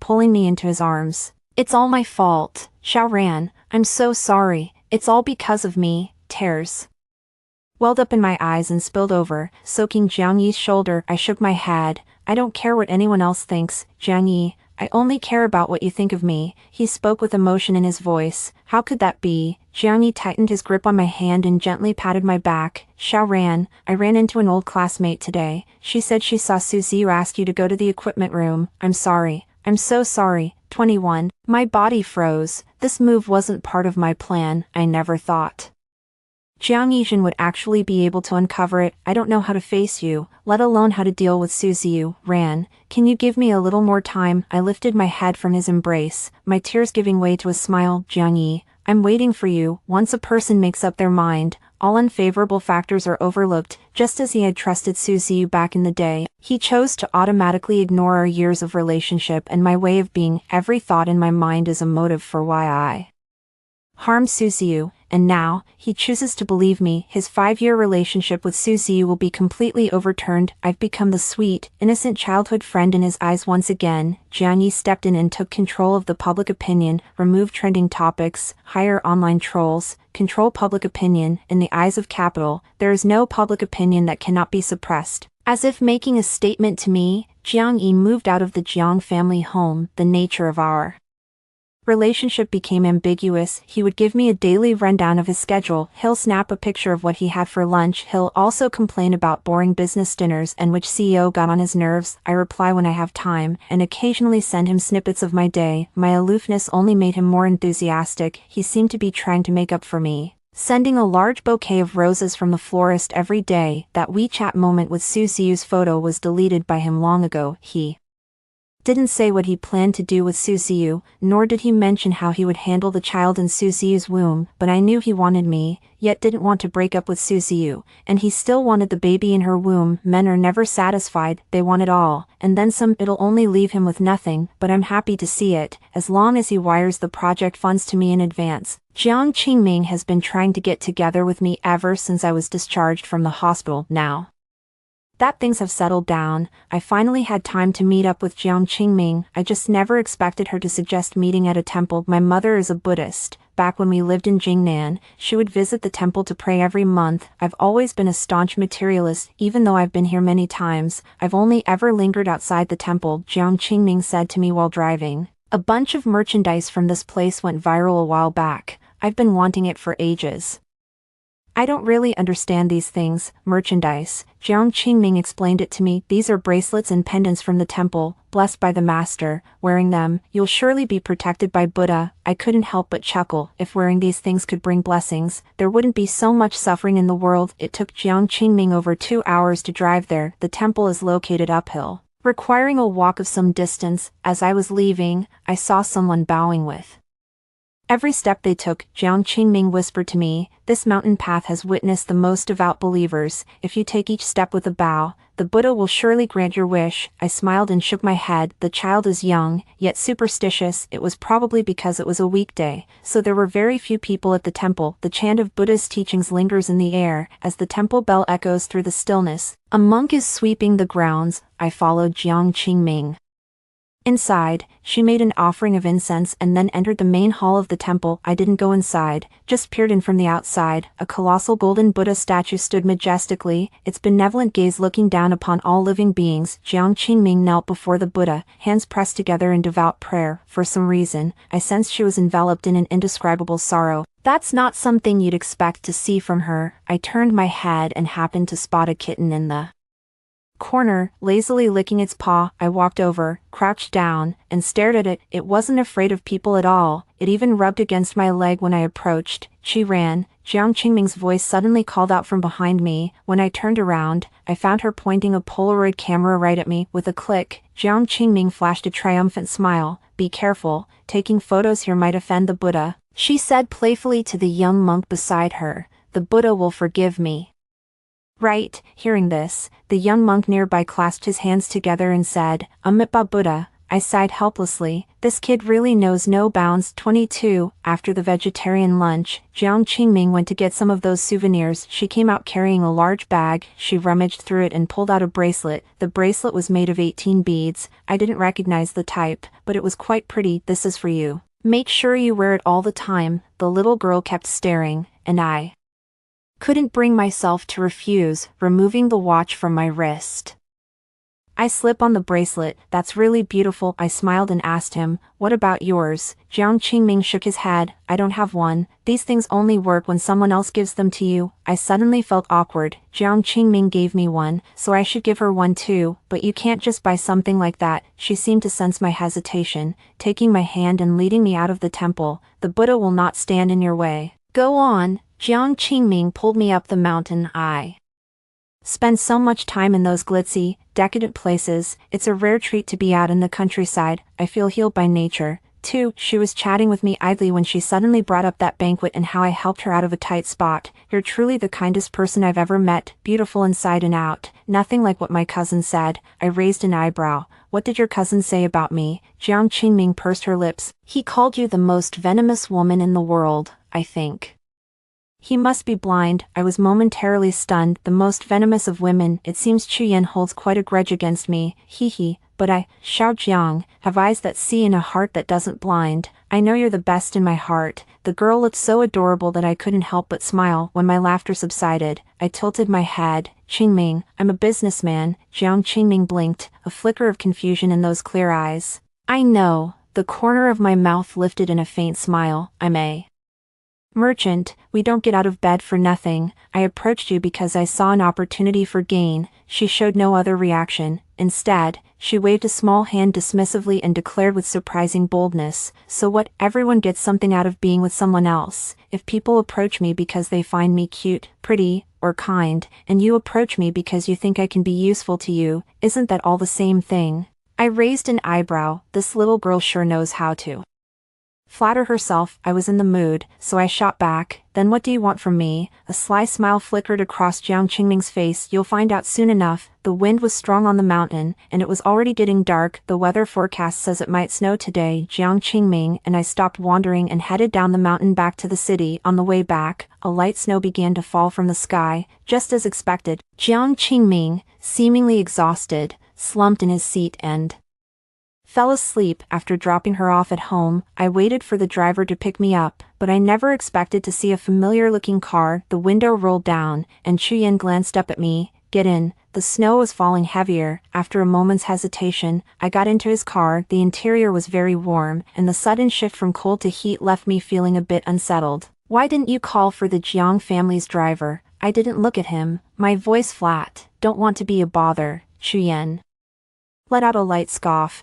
his tone dripping with mockery. I've ridden in a car with Chuyen before, but for the first time, I felt the space inside was too cramped, so quiet I could hear every breath he took. I didn't let him take me back to the Chi residence, opting instead for the apartment near the office. Chuyen drove at a moderate, steady pace. I must have drifted off to sleep without even realizing it. When I woke up, I realized we had already arrived downstairs. Glancing at the clock, I realized over an hour had passed. As if seeing right through my confusion, Chuyen spoke up. "There's a speed limit." I had no idea the speed limit on this road could turn a half-hour trip into an hour-long one, but I didn't dwell on it, just ran a hand through my messy hair. "Thanks, I'm heading off." 23. At the moment I reached for the car door, Chuyen leaned forward and grabbed my hand just as it was about to open. "Don't go." A faint, almost imperceptible note of pleading crept into his voice. I furrowed my brow, only to meet his gaze. Chuyen pressed his thin lips together, his eyes revealing restraint and self-control. Ran, "Don't go." Only then did I realize something was off with Chuyen's condition. A fine sheen of sweat glistened at his temples, his breath coming in hot, ragged gusts. I raised my hand, wanting to touch his forehead, but he grabbed her by the arm, the warmth of a palm as impossible to ignore. Chuyen, are you sick? He didn't answer me. Instead, in a low, husky voice, he asked. Ran, do you remember how many times you've hit me? I was taken aback, unsure why he was asking this. He suddenly laughed, his smile almost bewitching as he whispered in my ear, "4 times, every time, I want to ask if your hand hurts." My guard went up to the maximum, whether it was his gaze or his movements. Chuyen was utterly captivating. Ignoring my reaction, he continued, "Do you know how I feel, Ran? Your hands are so soft." My mind went boom in an instant. She looked at him in disbelief, but he was completely unaware. The hot breath sprayed between my fingers. Chuyen's lips brushed against the palm of my hand, his gaze fixed on me with an unusual devotion. A warm, damp sensation spread through my palm. My eyes went wide. He's lost his mind. Ran, I feel awful. Can I come to your place for a glass of water? My body went rigid, and I shook my head almost instinctively. His head lifted from my palm, his eyes fixed on me with longing. His gaze was far too intense. I turned my head away as if fleeing. The sudden touch on my ear sent shivers down my spine. Chuyen, he actually touched my ear. Ran, I'll just have a glass of water. His excuse was so lame that I stayed silent. Suddenly, he clapped a hand over his mouth and coughed violently, a faint flush spreading across his face. He released his grip on me and gave a bitter smile. You go on up. I wouldn't want you to catch it. I'm fine. He used to be so wild and untamed, but now that he's sick, he's got this whole domesticated husband vibe. Watching his pale, flushed face, weak and strained, I couldn't bring myself to do it. This is the apartment I usually stay in when I'm back. It's the closest to the office. In the elevator, Chuyen stood behind me. The reflective door mirrored his figure. I'm starting to regret letting this guy come up. Lust is a dangerous blade hanging over one's head. Neither of us said a word. I had never felt an elevator ascend so slowly. Ran, as the elevator ascended. Yen suddenly spoke. My body stiffened. I couldn't stand it when he called me that. Chuyen wrapped his arms around my waist from behind and pulled me around to face him. His dark eyes were intense as his fingers traced my jawline. There was an inscrutable emotion in their eyes. Could you just look at me? His voice was deep and gentle, softly expressing inner thoughts. Every single word seemed to bewitch me. My mind went completely blank. Jiangyi, Shinchibai, Susiu, they were all erased from my world. Now, there was only Chuyen before me. His fingers brushed my lips, and he leaned down to press a kiss against them. Through his touch, as if under a spell, my hand crept up his back. Not content with just touching through fingers, I rose on my toes and pressed my lips against his soft, delicate ones, like dry kindling catching fire in an instant. Chuyen's scorching body stoked the smoldering embers into a blaze, urging the flames to flare bright and sear my reason. The elevator let out a ding. Chuyen didn't stop, guiding me out of the elevator, my back pressed against the cold wall, my front against the fervent man. In an instant, my tolerance was pushed to its absolute limit. Just as Chuyen's hand slipped under the hem of my shirt, my front door suddenly swung open from the inside. My brother stepped out. 24. It was almost a reflex. I pushed Chuyen away. He was caught off guard and stumbled unexpectedly. People always seem busy when they're embarrassed. I quickly adjusted my clothes, then awkwardly ran a hand through my hair, and finally spoke hesitantly. Brother, what are you doing here? My brother didn't look at me. His gaze was fixed on Chuyen. If looks could kill,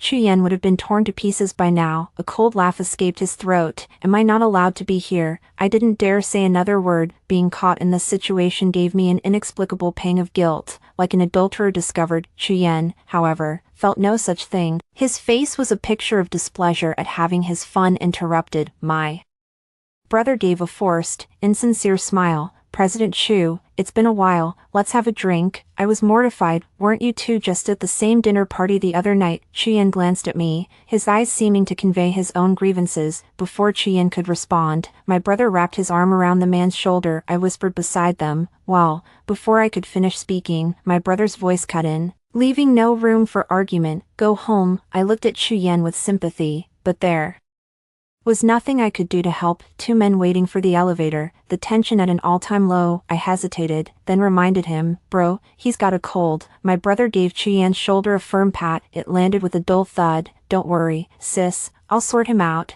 I could only offer him a sympathetic look before opening the door and going inside. You're on your own now. On Christmas Day, the Chi family hosted a banquet. I was on my brother's arm, accompanying him as he mingled with the various Groups of guests. Chuyen arrived early. I could always feel his gaze lingering on me. That day's events felt like a brief interlude. We didn't say a word about it. No need to. We both knew the dinner was about to begin when Shin Chibai and Jiang Yi arrived. To outsiders, it seems as if the three of us have returned to how we were 5 years ago. Only I know how much hypocrisy and self-interest lie beneath the surface of this seemingly harmonious relationship, leveraging Jiang Yi and Shin Chibai's guilt toward me. I suggested that the second and third installments of the project fund should be transferred together. The second and third tranches of investment from the Jiang and Shin families have been received this morning. Once the funds arrive, there's no reason to go back. The amount of money required for AI research is far beyond their expectations. People can't earn money beyond the scope of their understanding. Even Jiang Yi and Shin Chibai were no exception. How dare they invest such a large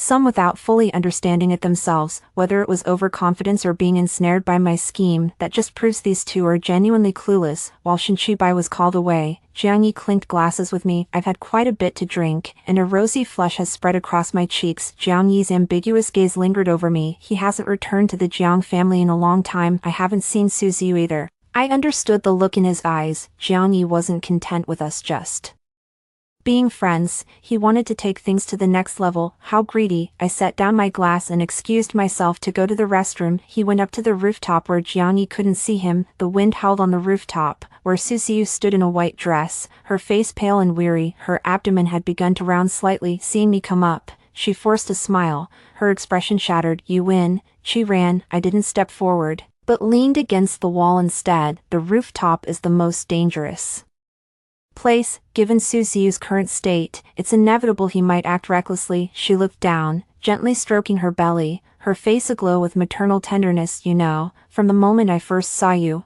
I envied you. You had a family I could only dream of. While I was still just burying my head in books, you had already traveled halfway around the world and won so many awards. Right then, I thought to myself, I have to become someone like you. 25. I frowned and said coldly, is this why you're slandering me? Suzy let out a sarcastic laugh after hearing it. Chiron, you're already so happy. Why do you need two such outstanding childhood friends? People can't be too greedy. You can't blame me. If anyone deserves blame, it's your relationship. Too fragile to withstand a single blow. They're even more easily swayed than I thought. Watching someone like you, a proud princess, crash into the mud, feels absolutely satisfying. She gradually lost her voice, her cries growing hoarse. Who do you think you are to stand above everyone else? A savior? How absurd. I, Suzy, am no less than you in every way. Why should you be the one to redeem me? You were just born with a silver spoon in your mouth. What gives you the right to have two such exceptional men? Actually, 5 years ago,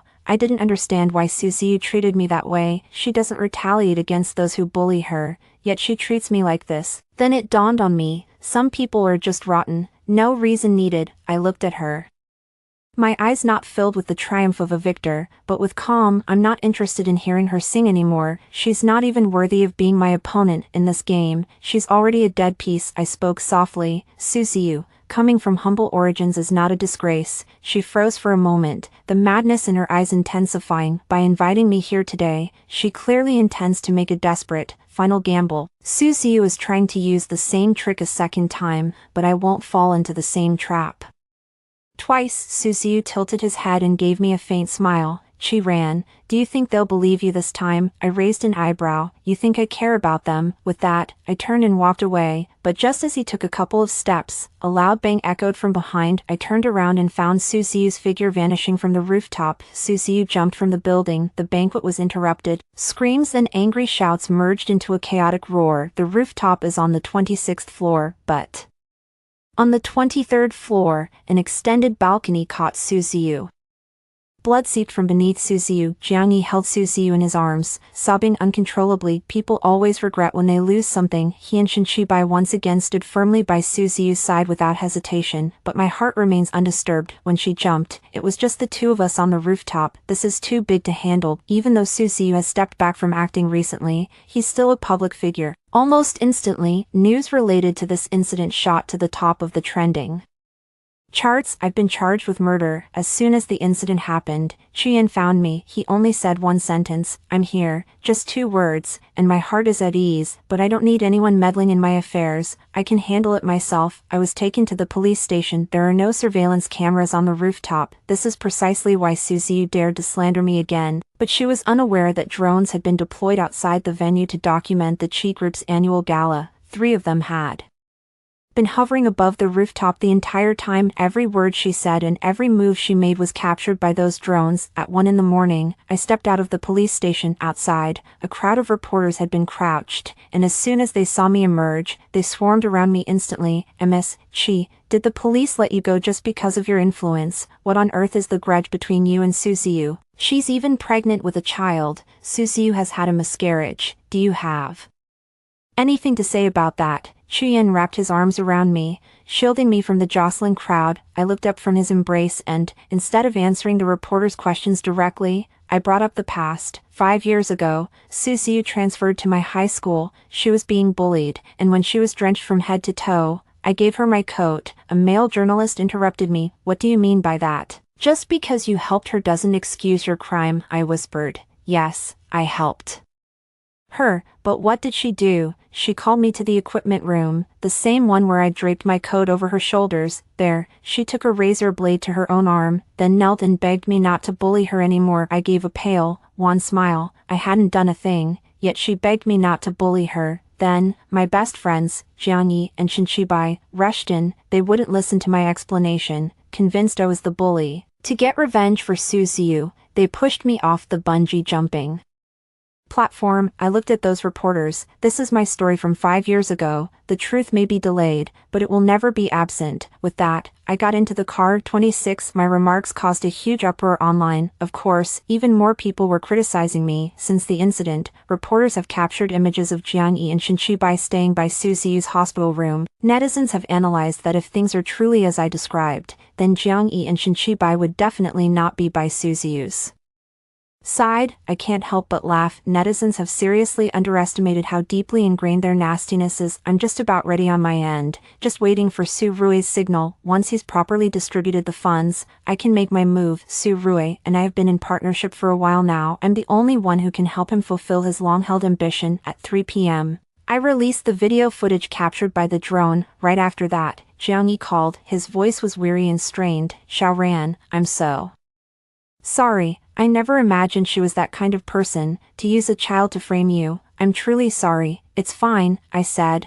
my voice light and breezy. On the other end of the line, Jiang Yi was clearly taken aback. He hadn't expected me to forgive him so easily. He tried to say something more, but I spoke first. Jiang Yi, an apology isn't just empty words. I accept yours, but you need to show me some real sincerity. He hurriedly said, Xiaoran, what do you want? I'll give you anything. My voice was tinged with irrepressible laughter. The Jiang family. I hung up the phone. The grand performance was finally over. It's time to harvest the crops. In an instant, scandalous details about the Jiang and Chen families erupted like wildfire. Tax evasion, bribery among senior executives, and even a sexual harassment incident involving a vice president. Overnight, Jiang Group's market value evaporated by hundreds of millions. The Qi, Chu, and Jiang families simultaneously targeted the Jiang clan.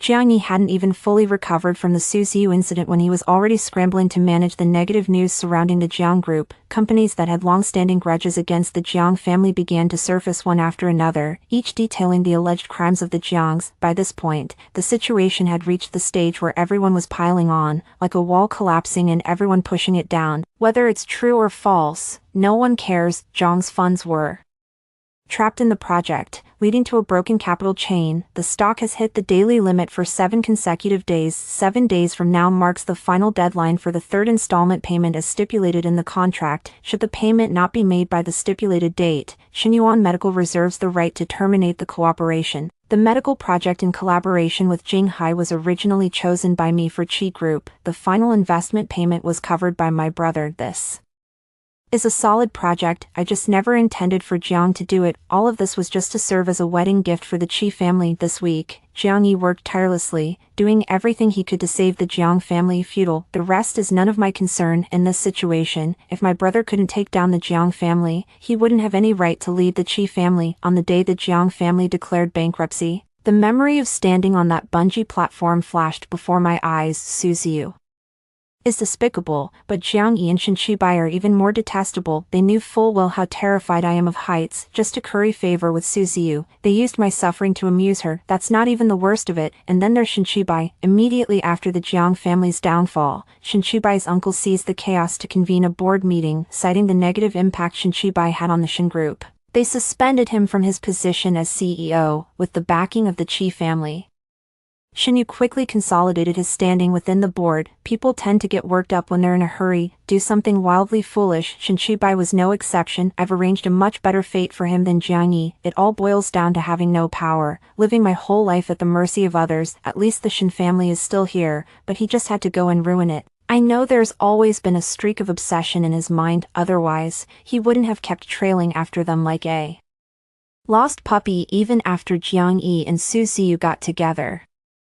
But I never imagined he would actually kidnap me. The moment he pressed the chloroform-soaked handkerchief over my mouth and nose, my bodyguard, who had been lying in wait, subdued him. I hired this bodyguard specifically as a precaution against Jiang Yi, but it came in handy with Shen Qibai. When Shen Qibai's father heard the news, he was so enraged he collapsed. Upon regaining consciousness, he suffered a stroke and was left paralyzed on one side. An attempted kidnapping is a serious matter, but not the gravest of offenses, but I believe Shen Yu will do everything he can to secure the maximum sentence for his nephew. As for Jiang Yi and Su Ziyu, no chance of recovery. Su Ziyu has become a pariah in the entertainment industry. She broke her leg. With proper treatment, recovery was possible, but after Jiang Yi discovered her true nature, he took action against her. All treatments have been stopped. Former fans are now turning against them. The cold, aloof goddess in their eyes is, in reality, cunning and cruel. Her previous endorsement deals were terminated one after another, with companies demanding exorbitant breach of contract penalties from her. Su Ziyu had no choice but to rely on Jiang Yi for a time, not only failing to properly recover from her postpartum confinement,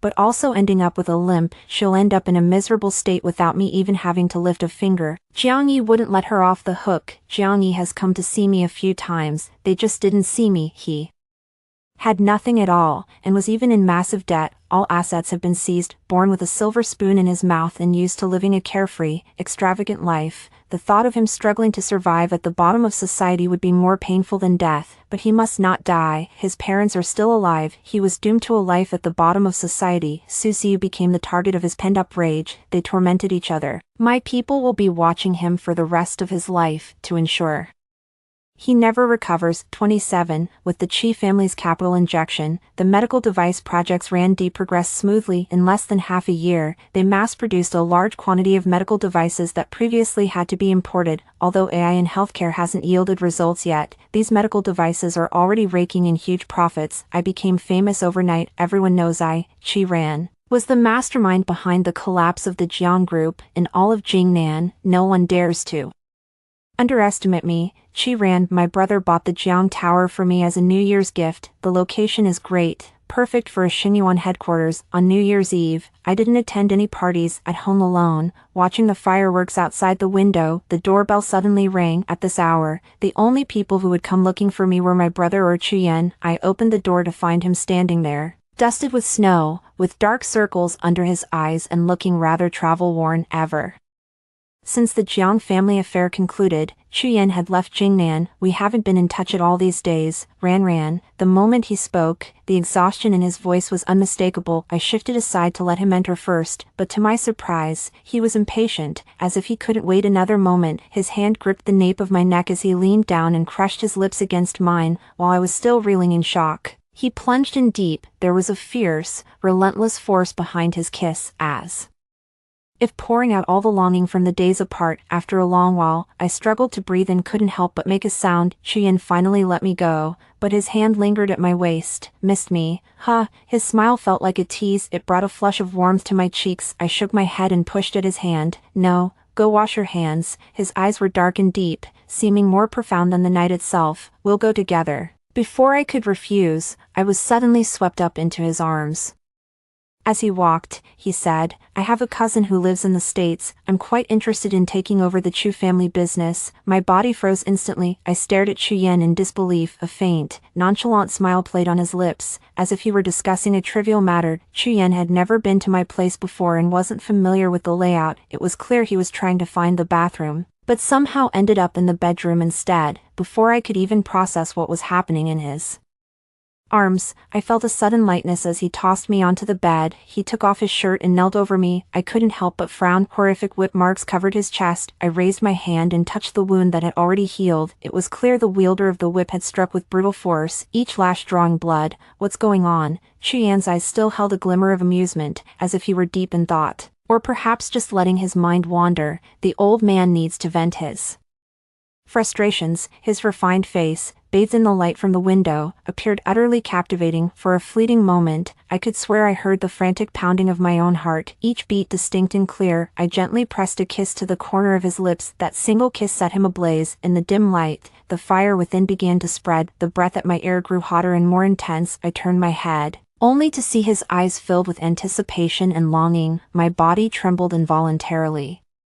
His fingers brushed against the silk at the nape of my neck, and with a slight twist, deftly untied the knot. The sheer nightgown slipped and fell. He arched a brow, curling his lips into a near-tempting smile as he asked, Ran, do you like me?" As he spoke, his hand guided mine downward. "Feel his heat clearly." I snatched my hand back as if burned. I felt myself growing warm all over, as if his heat had transferred to me. He rose to his feet and let out a low chuckle. The fireworks outside the window drowned out my voice. Let me sink deeper and deeper. Everyone knows Chu Yan is a law unto himself. No one could have imagined he'd go so far as to give up his family inheritance just to be with me. I know that love and sincerity are the least valuable things at this moment. At least for now, I am willing to let go of everything else. I treasure his sincerity more than gold. 28. On the day of the beginning of spring, Jiang Qingming suffered a sudden heart attack and was rushed to the emergency room. Chu Yan mentioned that Jiang Qingming has a congenital heart condition. This time, a thoracotomy is required. Outside the operating room, I stood frozen,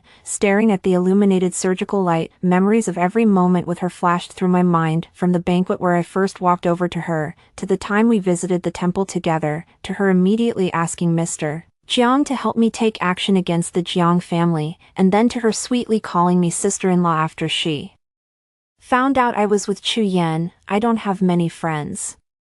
In the past, it was only Jiang Yi and Shen Qibai. Later, after moving abroad, everyone felt more distant, and I had even fewer close friends around me. Jiang Qingming may be young, but I really like her personality. In a society driven by self-interest, she remains true to her most sincere emotions. I've come to see her as a friend. A girl like that shouldn't have met her end here, for some reason. I thought of the temple I visited with Jiang Qingming. I turned off my phone and drove up the mountain.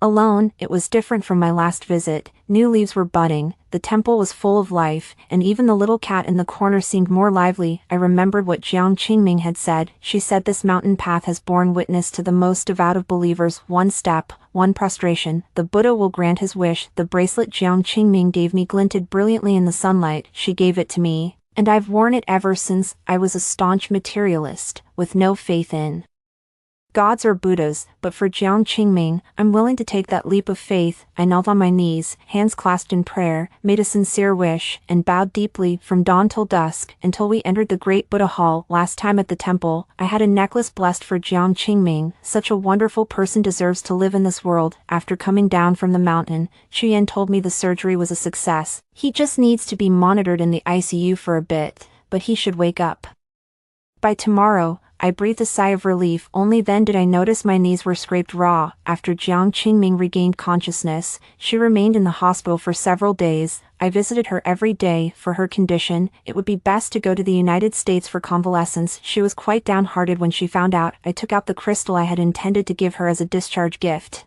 and only then did she manage a faint smile. The day we sent her off, Jiang Qingming sat in a wheelchair, insisting that Chu Yan not hear what we were saying. I found it amusing, so after shooing Chu Yan away, I crouched in front of her to give her instructions. Take good care of yourself and recover well. Chu Yan and I will visit you whenever we have time. She nodded with a sweet smile. Only after I had finished giving my instructions did she speak. She ran. Can you give me a hug? I stood up, patted her head, and leaned down to give her a hug, but just as I was about to get up, I heard her voice, "Chiron, I like you." Her voice was so soft, almost as if it would vanish with the wind. After she finished speaking, she couldn't bring herself to look at me. The girl's hands twisted together involuntarily, as if she were extremely nervous. I was taken aback. It was about time. Jiang Qingming's parents and Chu Yin walked toward us together, looking at her. I felt I had to say something before they got close. I adjusted Jiang Qingming's hair, whispering in her ear, "Thank you for your kind words. I'm truly honored." Her fingers loosened, and she looked up at me. Her eyes were filled with light. After seeing them off onto the plane, Chu Yan asked me what I had said to Jiang Qingming to make her so happy. I smiled but didn't answer. Let the secrets of a girl's heart remain forever sealed.